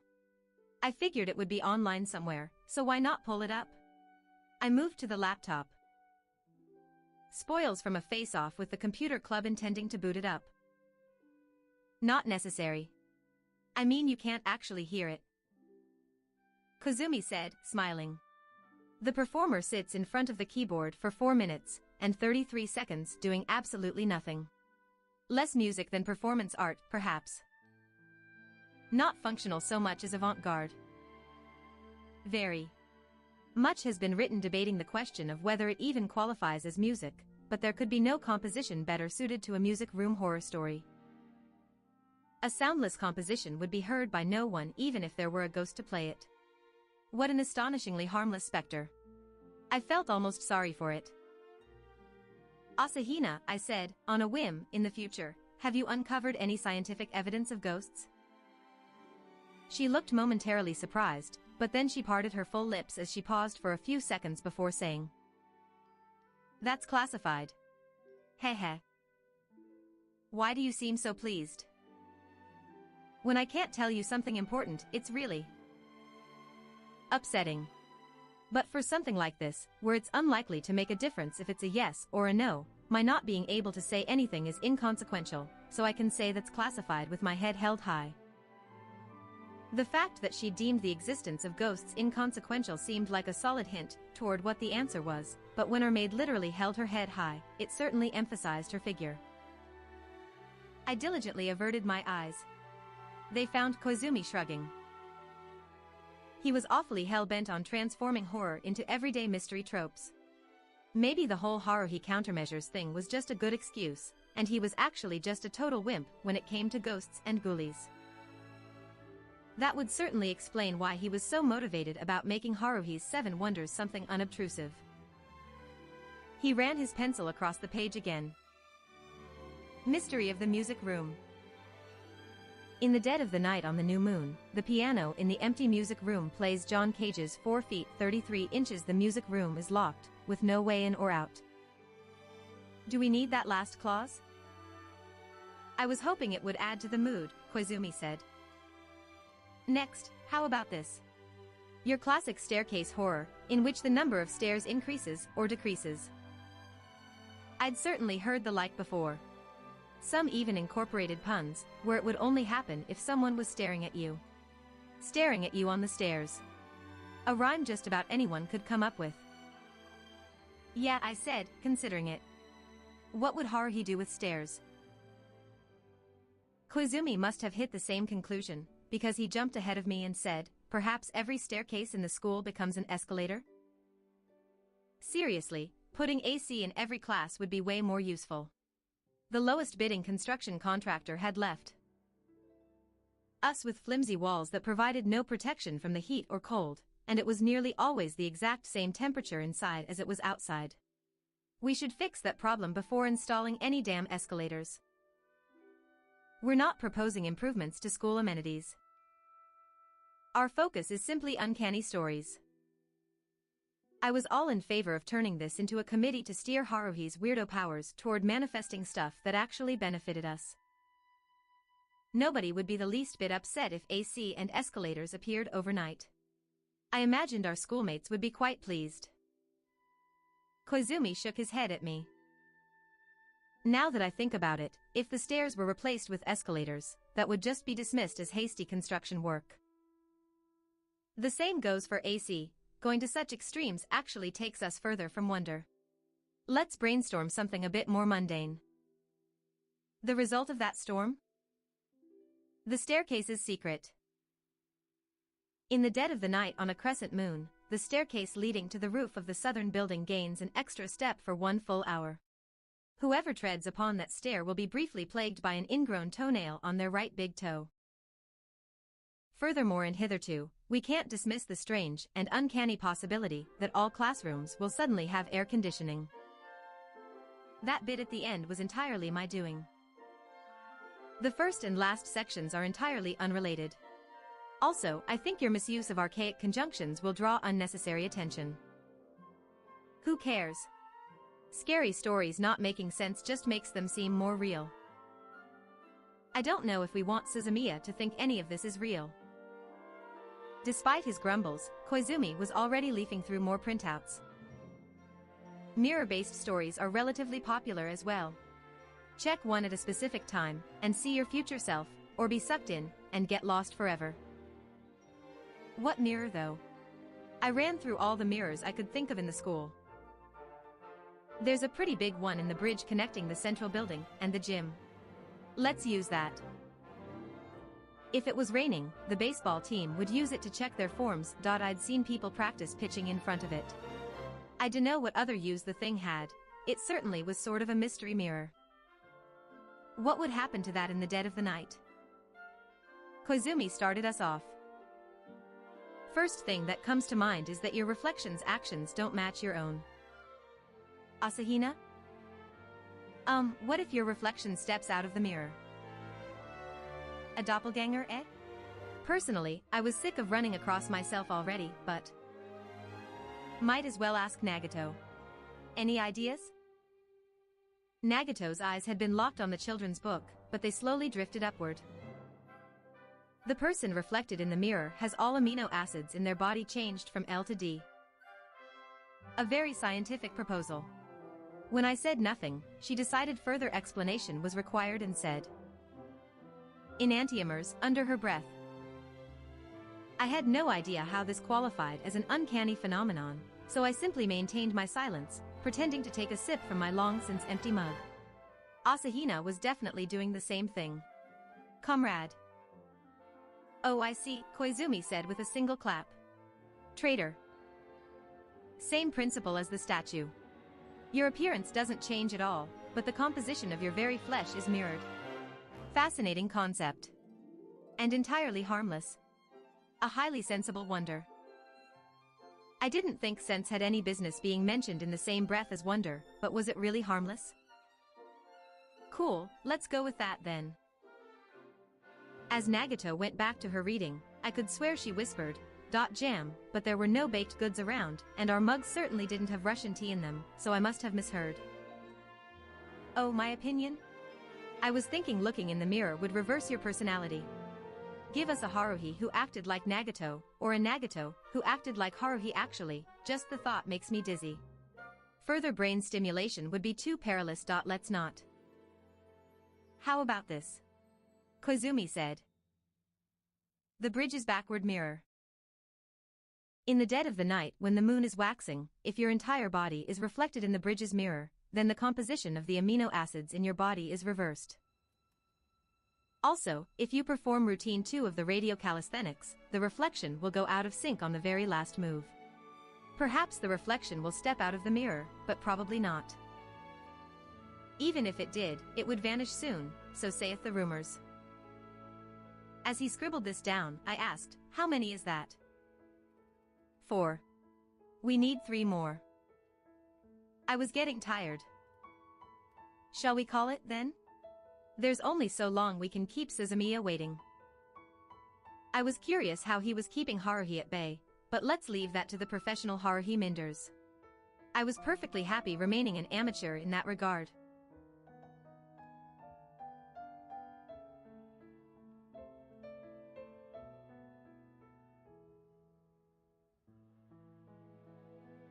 Koizumi. Tea break time. Asahina made everyone fresh cups, and we relaxed for a moment. Then it was time to tackle the remaining 3. Koizumi put his mug down and picked up Le Report à la Mystery Club. What about an unopenable door that never opens? There's a door out there somewhere that never opens. Didn't sound like the location mattered. Yes. At the moment, no such door exists, so it's just somewhere. Why won't it open? Is someone keeping watch? Is it nailed shut? We want to keep this unobtrusive. How about a toilet stall that's always locked? Toilet horror stories are an orthodox school wonder. An unopenable toilet stall. But, like, those doors have gaps around them, so you could always just climb over. Nothing happens to anyone who enters that way, but though the door is always heavily locked, there are moments when the locks are gone and some poor unsuspecting soul went in and was never seen again. That's why opening the door became taboo. Where'd the hapless victim go? Given Suzumiya's typical thought process, it's safe to assume a fantasy world. And the first person the traveler meets in that new world would be super important. They'd get mixed up in a load of trouble that would decide the very fate of the realm, a journey filled with meeting new people, suffering tragic losses, and falling in love, a heroic saga the bards would sing about for eons. If a story on that scale commences, it would well and truly be out of our hands, so let's pick a more sustainable exit. So the door's basically a warp zone? Maybe it connects to another toilet? What about the men's room in the North Gate station?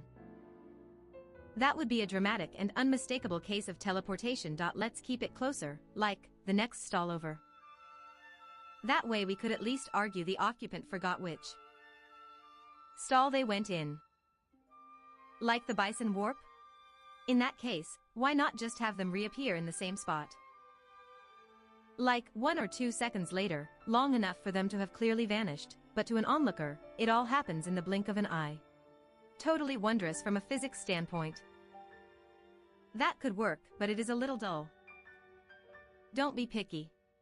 But you're right, I dunno if it would satisfy Haruhi. I put my clenched fist to my brow, meditating on it. Then inspiration struck. I've got it. We can have them make that trip to a parallel world. Meaning? Koizumi frowned. Meaning you open the unopenable door, get transported to a fantasy world, and have an adventure with whoever summoned you. What sort of adventure? That's up to the individual. But whether they suffer like crazy, or are crazy overpowered, the upshot is they resolve the problem, and then get sent back to the toilet from whence they came. How? Some wondrous power at work. It's a fantasy world, right? Should be able to find a god or two over there. Ask them. Or perhaps a vague mention about the will of the world. The natural order of our world will not stand for having one resident missing for long, and some cosmic scale tips to restore them to their original location. Whatever works. But when they return to our world, they lose all memories of their adventure. No matter how much time they spent over there, only an hour passes in our world. Let's at least limit the time they spent adventuring to a few months. If they spend years on the other side, they'd perceptibly age, and it would be awkward getting used to their original body again. I'll leave those details in your capable hands. What about clothes? If they change over there, they might find themselves wearing the most outlandish garb, and be rather perplexed. Let them. Asahina let out a little sigh. They'll forget everyone they met in that other world, no matter what good times they had or what precious memories they made. If those people only knew, they'd be very sad. I hadn't expected her to take the scenario this hard. Don't worry, Asahina, I hastily added. If there's a demand for a sequel, they'll be sucked back into that other world, be reunited with their companions, and regain their memories. Really? Oh, good. She smiled like a poppy anemone transforming into an iris. Let's hope it sticks to a single sequel, Koizumi said as he flashed a wry smile. But I suspect trilogies would be more likely. He started writing. The unopenable toilet door. A bathroom somewhere on the school grounds has a stall that is always locked and must never be opened. In the dead of the night when the moon was waning, gibbous, one unlucky soul opened this door, and was transported to another world. They spent 2 months away, and when they returned, they found only an hour had passed in our world. And all recollection of the other side faded from memory. Details TBD. Sequels possible. Nagato was silently reading away. The children's book open on her knees was now the 4th volume. Koizumi stopped rifling through the stack. This one has potential. The anatomical model that moves around at night. Why were people so obsessed with making statues and models move? An anatomical model roaming the halls too typical? I might have just been getting desensitized, but it did seem a little boring. The thing should at least do 500 laps of the 400-meter track, or shooting practice on the handball court. Crap, now I feel like no matter what we make the model do, it won't be interesting. Feeling like my train of thought was quickly going off the rails, I tried to come up with something better. Koizumi was pulling several sheets off the stack of printouts. Did you know our school has an anatomical model? He asked. Yeah, it's creepy as is. I'd spotted it before in the biology room a few times en route to another class. A silicone mass, muscles, organs, and blood vessels exposed, no eyelids so the eyeballs just stared back at you. Not even its mother could call it handsome. It had a weird psychological effect where it conjured up so many splatterific images that you wound up laughing as a defense mechanism. But it would appear the model isn't always there. It's stuck in the back of the room, so it was true I didn't see it all that often, but presumably that's not what you mean? The Mystery Research Club's data included a report of a curious case. What now? It seems there is a bona fide mystery surrounding North High's very own biology room anatomical model. They call it the terrifying moving anatomical model. Not very imaginative. Wait, hold up. This whole time, I thought we didn't have 7 wonders, but now you're telling me we actually have one? It seems the Mystery Club viewed this purely as an everyday, real-world mystery, with nothing occult about it. Just an ordinary trick. So what's the case involve? According to Le Report à la Mystery Club. Don't steal my joke. Koizumi ignored this. One morning, a female student from the Sweets Appreciation Society opened the door to the home EC room and... Wait. This is the first I've heard of this society. But more importantly, why was she in the home EC room first thing in the morning? Typically, the Sweets Appreciation Society operates in the home EC room after school hours, but the sweets they were making required prep work to be done earlier in the day. I believe they were making Bavarian cream. The society itself appears to be a splinter group that was originally a part of the home EC club. I don't care. In any case, she was rushing to put the ingredients in the home EC room fridge. And when she flung open the classroom door, Koizumi paused for effect. Her eyes met those of the anatomical model, posed right inside the door as if lying in wait. She almost bumped noses with it. So shocked she forgot to scream, the Bavarian cream ingredients were splattered across the floor.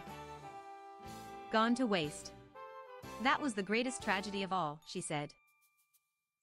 So the idea was that the model had snuck out of the biology room into the home EC room, and then laid an ambush?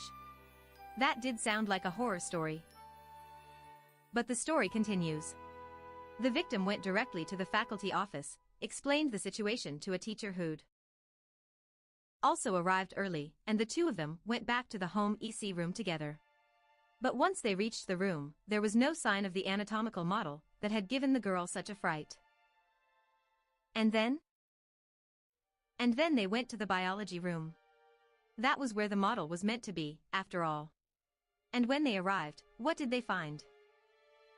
Quit beating around the bush. The anatomical model standing forlornly in the corner, exactly where it always was. Nothing unusual about it at all. Had it raced back? Or teleported? Why had it gone to the home EC room in the first place? A total mystery. Indeed. But on that note, look here. Koizumi ruffled through some loose pages. There was a fish cut in 3 on one of the counters. It was later identified as mackerel. Has the model been making fried mackerel for breakfast only to be interrupted by an unwitting early riser? Not a great punchline. Hardly. And this model has been spotted in other unexpected locations as well. There's a whole series of anatomical model terror incidents. 2 weeks after this incident, a member of the girls' basketball team came to the gym early for morning practice. It just so happened she arrived first. Figuring she might as well get ready, she opened the storeroom. And the anatomical model was waiting inside? Precisely. The basketball player first on the scene left the slightly old-timey statement, "I went weak in the knees." However, there was one key difference from the home ec room incident. Koizumi held the second page aloft. This time, the model did not vanish. The rest of the basketball team arrived shortly after, perhaps cutting off its escape. The team members went to the biology room with a teacher who happened to have arrived early, and naturally, the model was not there. The team unanimously agreed to move their sinister intruder back to the biology room, and all cursed the name of whoever was responsible for this prank. A prank? Well, that would be the first assumption. Was this the end of it? The third incident comes with a photo, Koizumi said, in the exact same tone of voice. This time, it took place after school, as the sun was setting. According to a member of the school newspaper staff, work on the latest issue had run late, and they were only just ready to leave. As they were walking down the school corridor, they spotted someone moving about in a classroom in the opposite building. Since the lights in the room were off, they grew suspicious, and looked closer and noticed the figure was not in uniform. Or clothed at all. They squinted. And it was the anatomical model. The reporter hesitated but ultimately lacked the courage to investigate in person. However, he did have the presence of mind to pull out his phone and take a picture. Then he took that directly to the faculty room, found a teacher still there, and raced directly back to the biology room with them in tow. Was it there or not? It was. The model was right where it should have been, in the back of the room, and the reporter had no choice but to doubt his own eyes.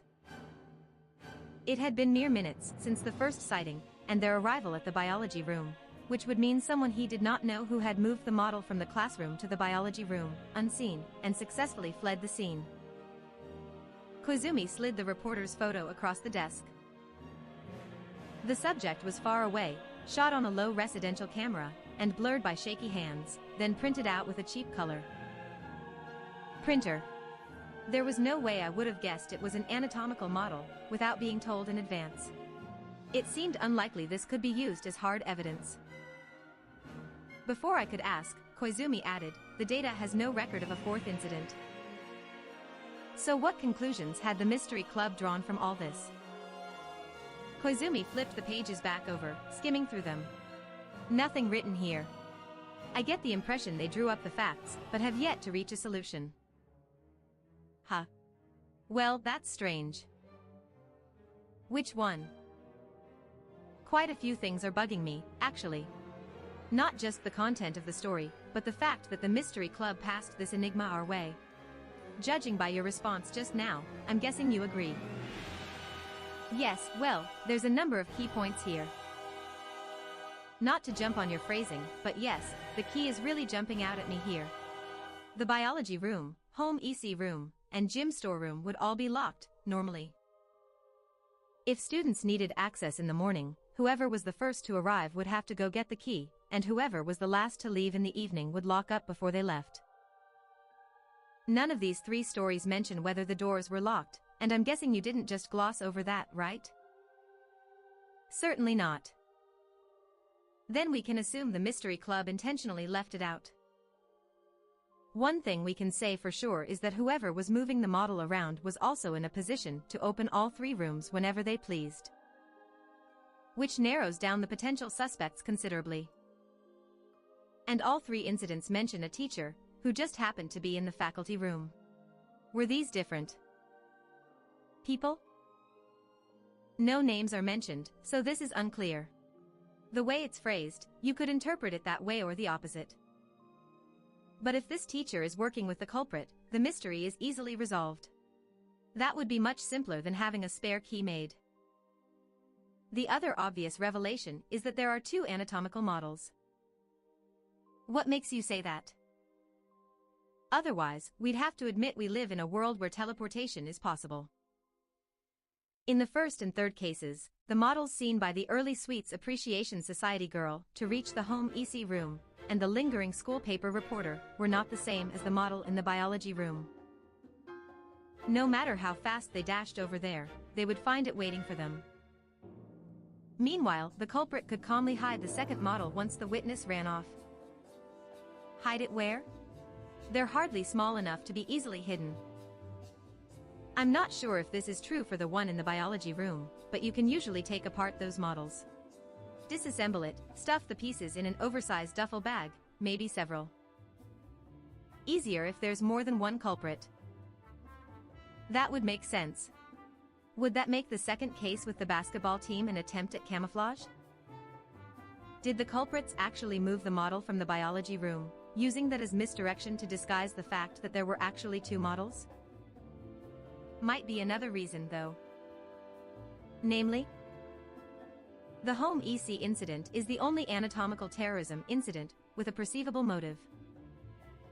Since you mentioned the Sweets Appreciation Society had declared independence from the Home EC Club anytime two groups are using the same room, there's the potential for conflict, and the split itself might be the cause of it.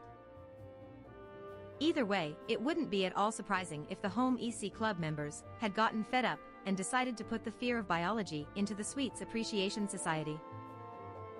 And if they were all in the Home EC room together, they could easily overhear when someone would be arriving early.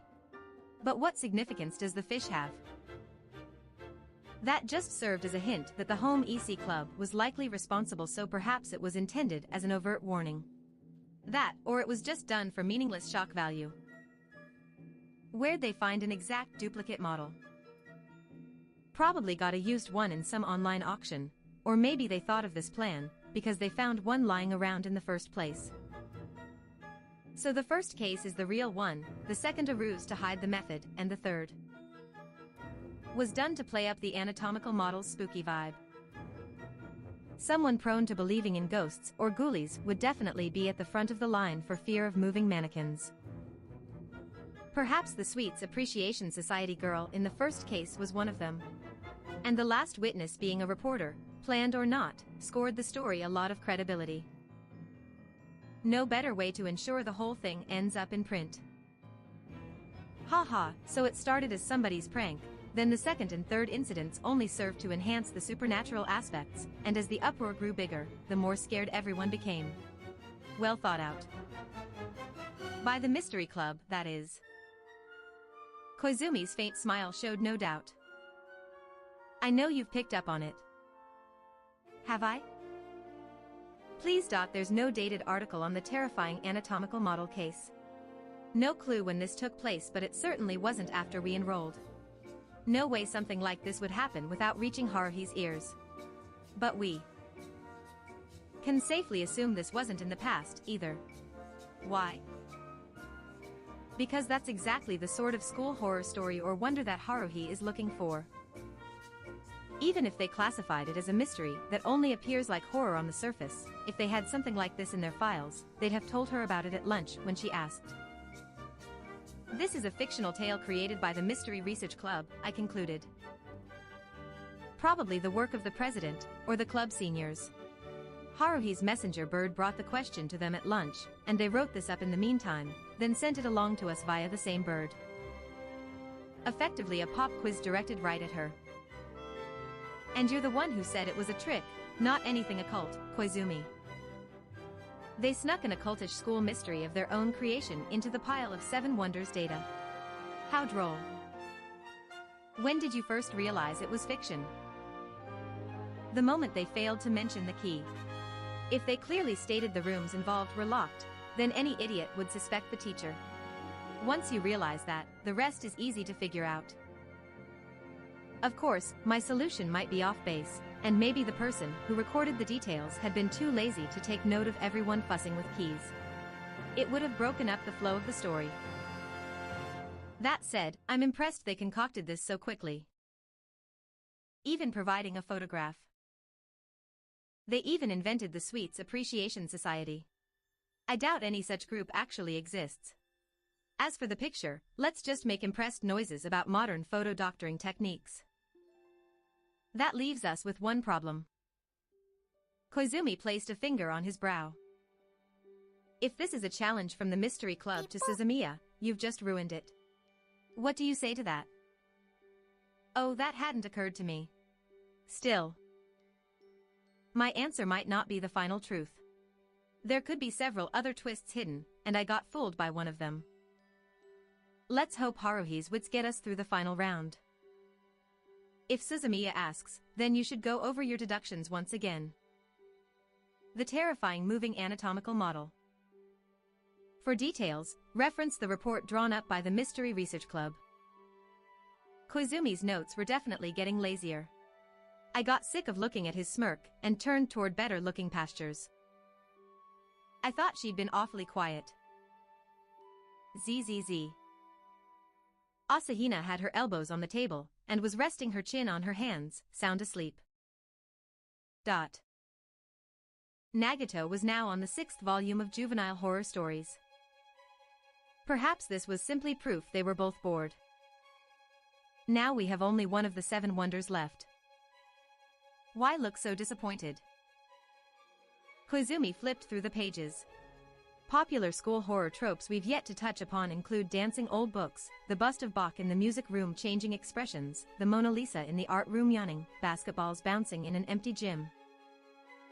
Something grabbing your leg when you swim in the pool at night, a school version of a Zashikawarashi, etc. Old books that moved were too similar to the anatomical model. The art things were just optical illusions designed to look weird from different angles.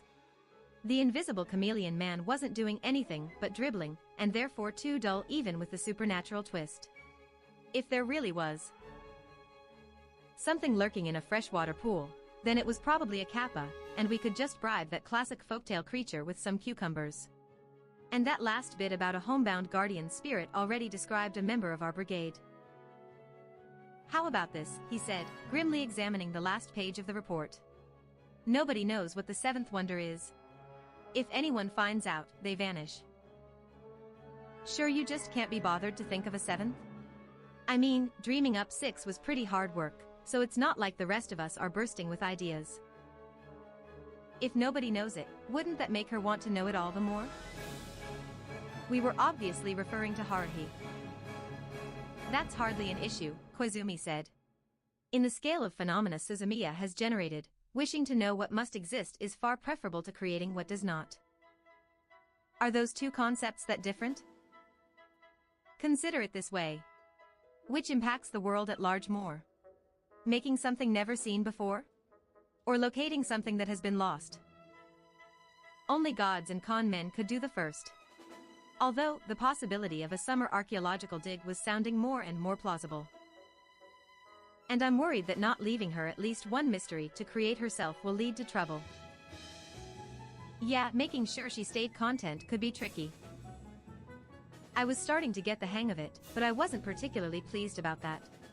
Spending over a year under the human personification of arrogance meant I was getting awfully good at predicting how the boss would react. Koizumi and I went into a huddle, and the 7th wonder ended up like this. Nobody knows the 7th wonder, and nobody should. That is the wonder of the 7th wonder. A bit too succinct, perhaps? Good enough for Haruhi. The fact that nobody knew was the whole premise of this wonder, and the condition that kept it fantastical. The moment it became known, it would cease to be a wonder, destroying the 7 wonders themselves. You could only have 7 wonders if there were 7, after all, so one of them had to be something nobody knew. Russell's paradox? Most apartment. That should help convince Suzumiya. Apt my ass. That said, if you're convinced, I'm good. Give this Russell dude my regards. We just have to type up a clean version of this and print it out, and we'll be ready. Koizumi had managed to fill 2 pages with handwritten notes, and he spread them out on the table, then massaged the back of his neck. Nagato seemed to have finished her reading. She picked up the notes, moved over to the laptop the computer club had paid her off with, and started typing at eye-watering speed. I doubt it took more than a minute. A few seconds after Nagato tapped the enter key with a certain finality, the inkjet printer in the corner hummed to life and started working. She may have seemed like she was just reading, but I guess she'd been paying attention after all. Phew. Then again, that level of multitasking was well within her specs.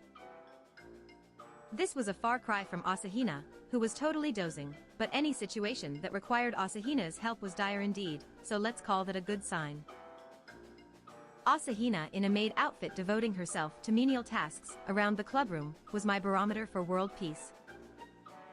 The printer finished up its job and went into cooldown mode. Koizumi thanked Nagato as I got up to retrieve the results. End of May, SOS Brigade selected 7 wonders of North High. The wonders are as follows. 1. Legend of Ninomiya Kinjiro Statue 2. Mystery of the Music Room. 3. Secret of the Staircase. 4. Uncanny Mirror on the Bridge. I'll omit the rest, but the sheet had the full details of the 7 wonders created by the SOS Brigade, sans Haruhi, by dint of Koizumi and myself rambling on endlessly, and Nagato and Asahina chiming in with specific and timely advice. The document read like a proper report, and the recipient was a given. Koizumi had been closely monitoring his phone's screen, but that seemed to have reached a decisive end, because he slipped it back in his pocket, caught my eye and winked. A moment later, I heard footsteps approaching at Mach speed right before the door slammed open. Listen up, people. I got good news. Our chief, Haruhi Suzumiya, beamed a smile at us that would shame the sun god at high noon. Just the sight of this expression felt like it raised the temperature in the clubroom by 0.5 degrees C. The noise of the door and Haruhi's mouth were loud enough that Asahina was yanked back from the world of dreams. She jumped, let out a weird yelp of now, and hastily scrambled to her feet. "Oh, Suzumiya," she said. "Good morning." "Mornin' Mikuru," Haruhi said, clearly in an excellent mood. She strode over to the chief's desk, then spun back to face us, waving her index finger like a conductor's baton. I realized something this morning. When nobody else spoke up, I reluctantly asked, and that was?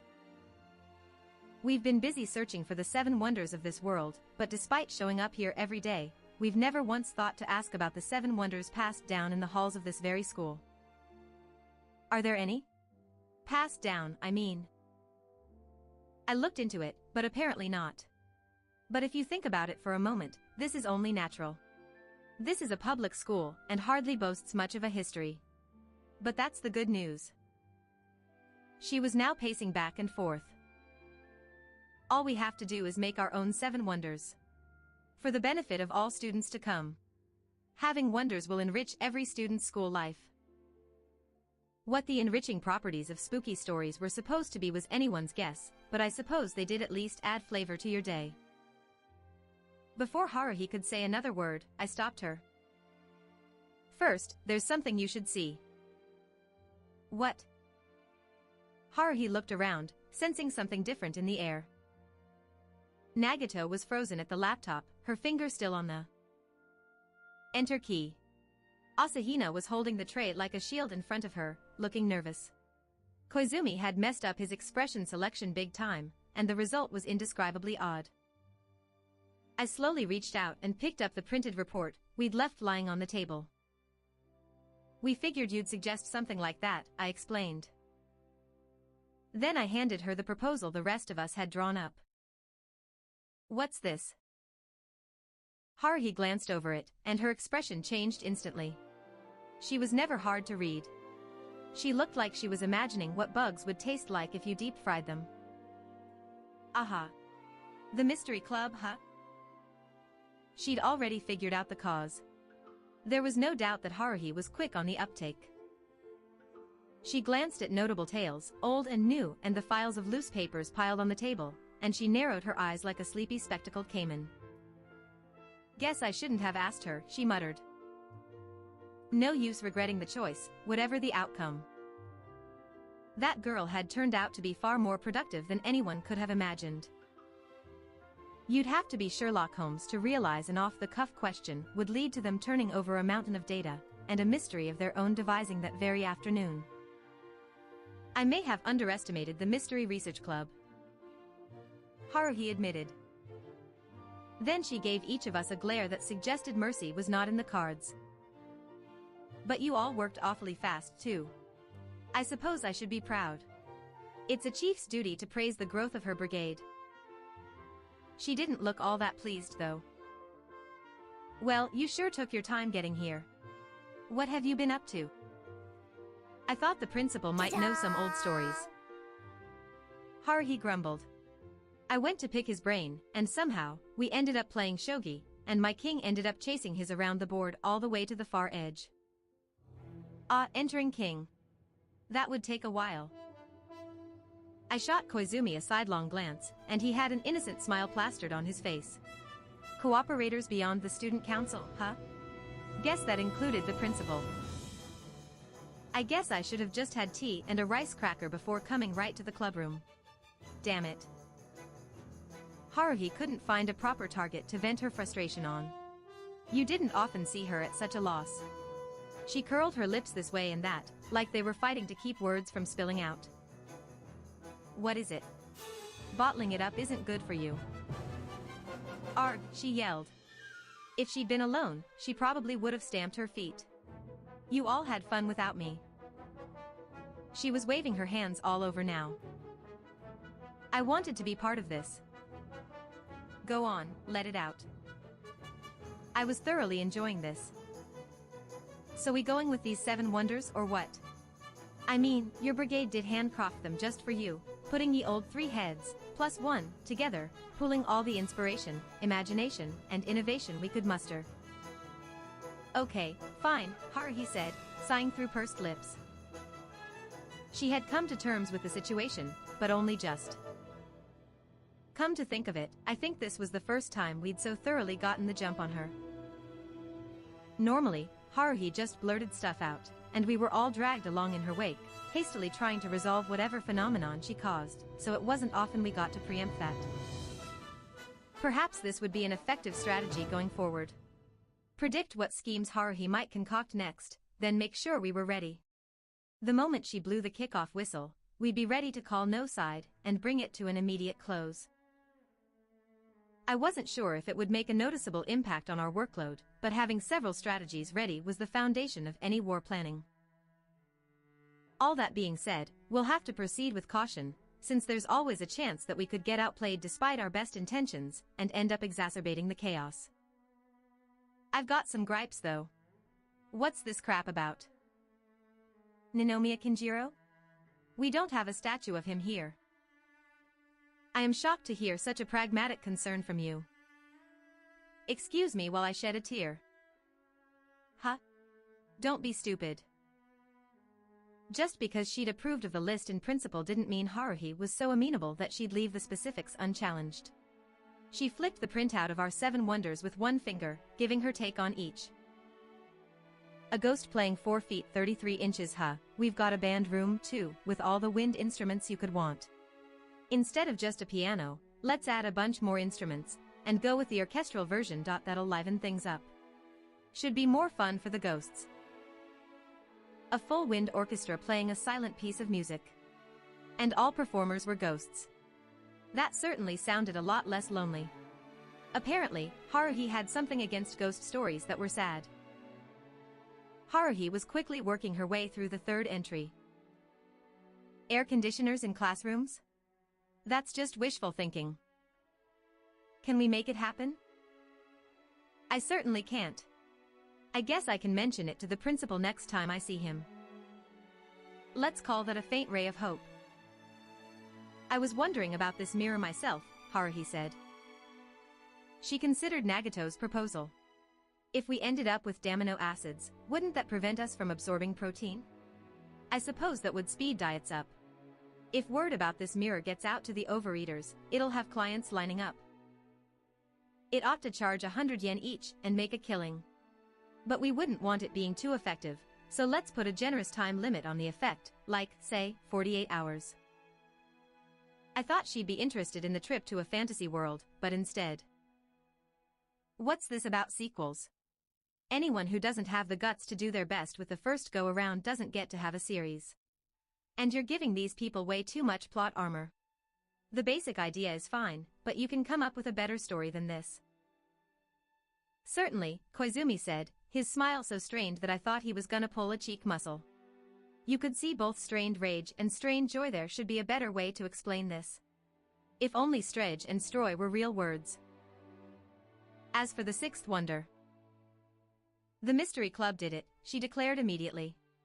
At least, they did on a meta level. But if we consider the story on its own merits, I have to assume the true culprits are the secret society known only as the Friends of the Anatomical Model. These serial acts of anatomical terror would definitely have continued unabated. After all, this secret society is. Deciding that was an inherently dangerous key word I could not risk following up on, I point-blank ignored her. Oh, whatever, Haruhi said as she tossed our report on her desk. She crossed her arms and turned back toward us. No comment about the 7th wonder then? I saw a brilliant smile creeping back onto her face and quickly grew concerned. Before I could identify the source of this concern, Haruhi spelled it out for me. I'm gonna think up an 8th wonder all on my own. Huh? I said reflexively. Can you read? Nobody knows what the 7th wonder is, so if there's suddenly an 8th one, the setting will be inconsistent. The 7th one still exists, it just isn't yet known. That's fine, whatever. It's esoteric. Yeah, but... Look, Hiyon. Nobody knowing something is totally different from it not existing. Nobody knows what the 9,999 quadrillionth digit of pi is yet, probably, but we do know that's definitely a number between 0 and 9. Yeah, but... The 7 wonders of North High. That list is complete as is. I respect that. The report also shows how much work you guys put in. How nice of you, say. But nothing can stop me from making an 8th wonder. But then there won't be 7 wonders. The 4 heavenly kings get a 5th member all the time. In what world? You don't want to piss them off, do you? I'm talking about the originals. There's basically 5 of them. Haruhi started counting on her fingers. Jikoka 10, Zoko 10, Kamoka 10, Taman 10, Bishamon 10. See? 5. I almost nodded, but... One of those is someone's alter ego. Right? They say Taman 10 is another name for Bishamon 10, but that's just a trick to fool people in the next life. In actual fact, Taman 10 and Bishamon 10 were twins. Maybe one of them was actually a split personality of the other. Or the two of them were playing the same role. Doesn't matter. It's more dramatic that way. I dunno what kinda drama this was supposed to be, but we probably shouldn't say things that might offend Buddha. Or whatever the 4 heavenly kings were. Besides, why in the world would Taishika 10's entourage need to trick people in the afterlife by disguising how many of them there actually were? Don't let your thoughts get calcified. The future demands flexibility, don't fall behind the times now. The new era will have 8 wonders in it. An age of 8 wonders, huh? Yup, still made no sense. I looked around, hoping someone else would back my opposition, but only Koizumi even met my eyes, and he simply raised his hands, palms turned upward. Clearly a sign of unconditional surrender. Asahina was hastily moving toward the tea prep area, like she was fleeing tentacles emerging from Haruhi's mouth. Nagato had moved on to the next volume of the children's horror series. This is not fair, people. Wrestling with 7th wonder number 8, until it became something unobtrusive, was gonna fall completely on my shoulders. If every school in Japan had 8 wonders the following day, this would be all Haruhi's fault. She flung herself into the chief's chair. Mikuru. Tea. Coming. Make it strong as night.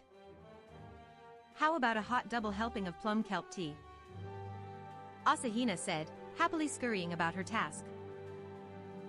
Haruhi was flitting from the report typed up by the SOS Brigade's reigning WPS champ, Nagato, to the data provided by the mystery research team, and back again, pausing only to make vaguely brooding sounds, grin wickedly, or scowl furiously.